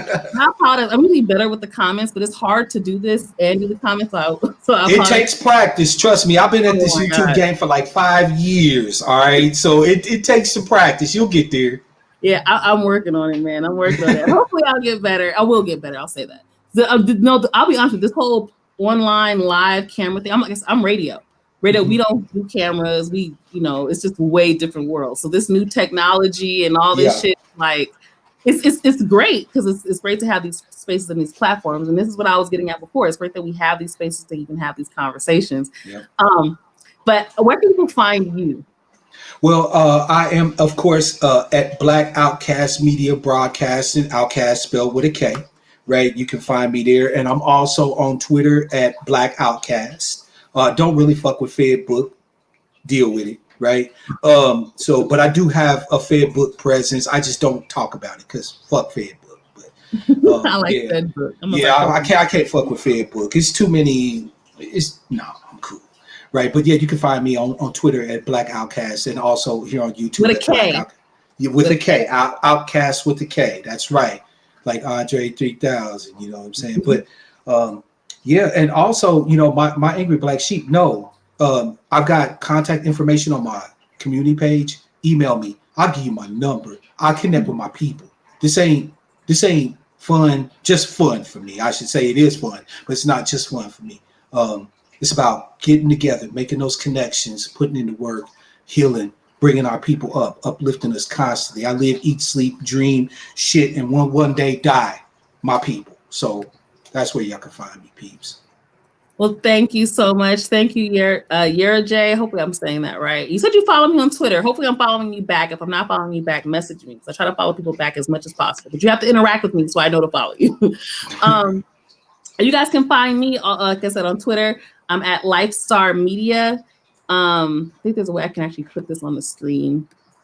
I'm getting better at this. Here we go. So you can find me at Lifestar Media on Twitter. On Instagram, I am Vita Star with 2 R's. What was I gonna say also? Make sure you guys are subscribed to our Patreon so you can get the full episodes of our podcast. We only put half for free. The other half, you got to be a Patreon subscriber. And our interviews are really good. Our conversations are really great. Make sure you subscribe on Patreon. Make sure you're following Champagne Sharks on everything. Just Google Champagne Sharks. Like literally, there's nothing else called Champagne Sharks. It's the best name ever because there's nothing else. I know. I hated when I saw that name. I was like, damn, that's too good. I bet that nobody's got that. Man, that was like one of my favorites. I said, what does it mean? They said it doesn't mean anything. And I was like, that's perfect because it's like, right. Because it doesn't, but it sounds so cool. So Champagne Sharks. We don't even drink champagne. Like that's but again, we know you don't drink champagne. I haven't in a long time. I'm actually a recovered alcoholic. I've been sober for like 8 years now, so I don't drink at all. Yeah, on that. Yeah, I'm just on my weed. I've been off. I'm not even mad at you. You know what I'm saying? Shit, trust me. There's days when I wish I had me some good greens. I'm often sitting here hitting my bowl. Everybody see everything. Right. No. Actually, I've been on Whole30 for like over 30 days. So almost 90 days now. But I'm gonna be drinking. I'm going to Vegas this weekend, y'all. So I'll be in Vegas. You guys, if you guys in Vegas and you want to hit me up, message me on Twitter or something. I love linking up with people in public because I don't know you niggas. Black lighting. But yeah, so make sure you follow us on everything, Champagne Sharks, all that good stuff. I appreciate everybody that donated, everyone that participated in the chat, everyone that just listened and maybe didn't get to do anything because you're busy. And to everyone who's watching after the fact, appreciate you as well. Make sure that you subscribe, donate, like, share, all that good shit. Mark Black, thanks again for joining us. My pleasure, sister. I think you are so dope. I am like your biggest fan. Get his show, Black Outkast Media, broadcasting available on YouTube Live Wednesdays and Saturdays. He said 4:30 p.m. Pacific. 4:30 p.m. Pacific. Yep. See, I got the alert, so I get an alert whenever you go online. Hit that bell. All right, y'all have a great night. I appreciate you. Peace, everybody. Oh, be safe. Be safe. Whatever y'all doing out there, be safe. Be safe. All right.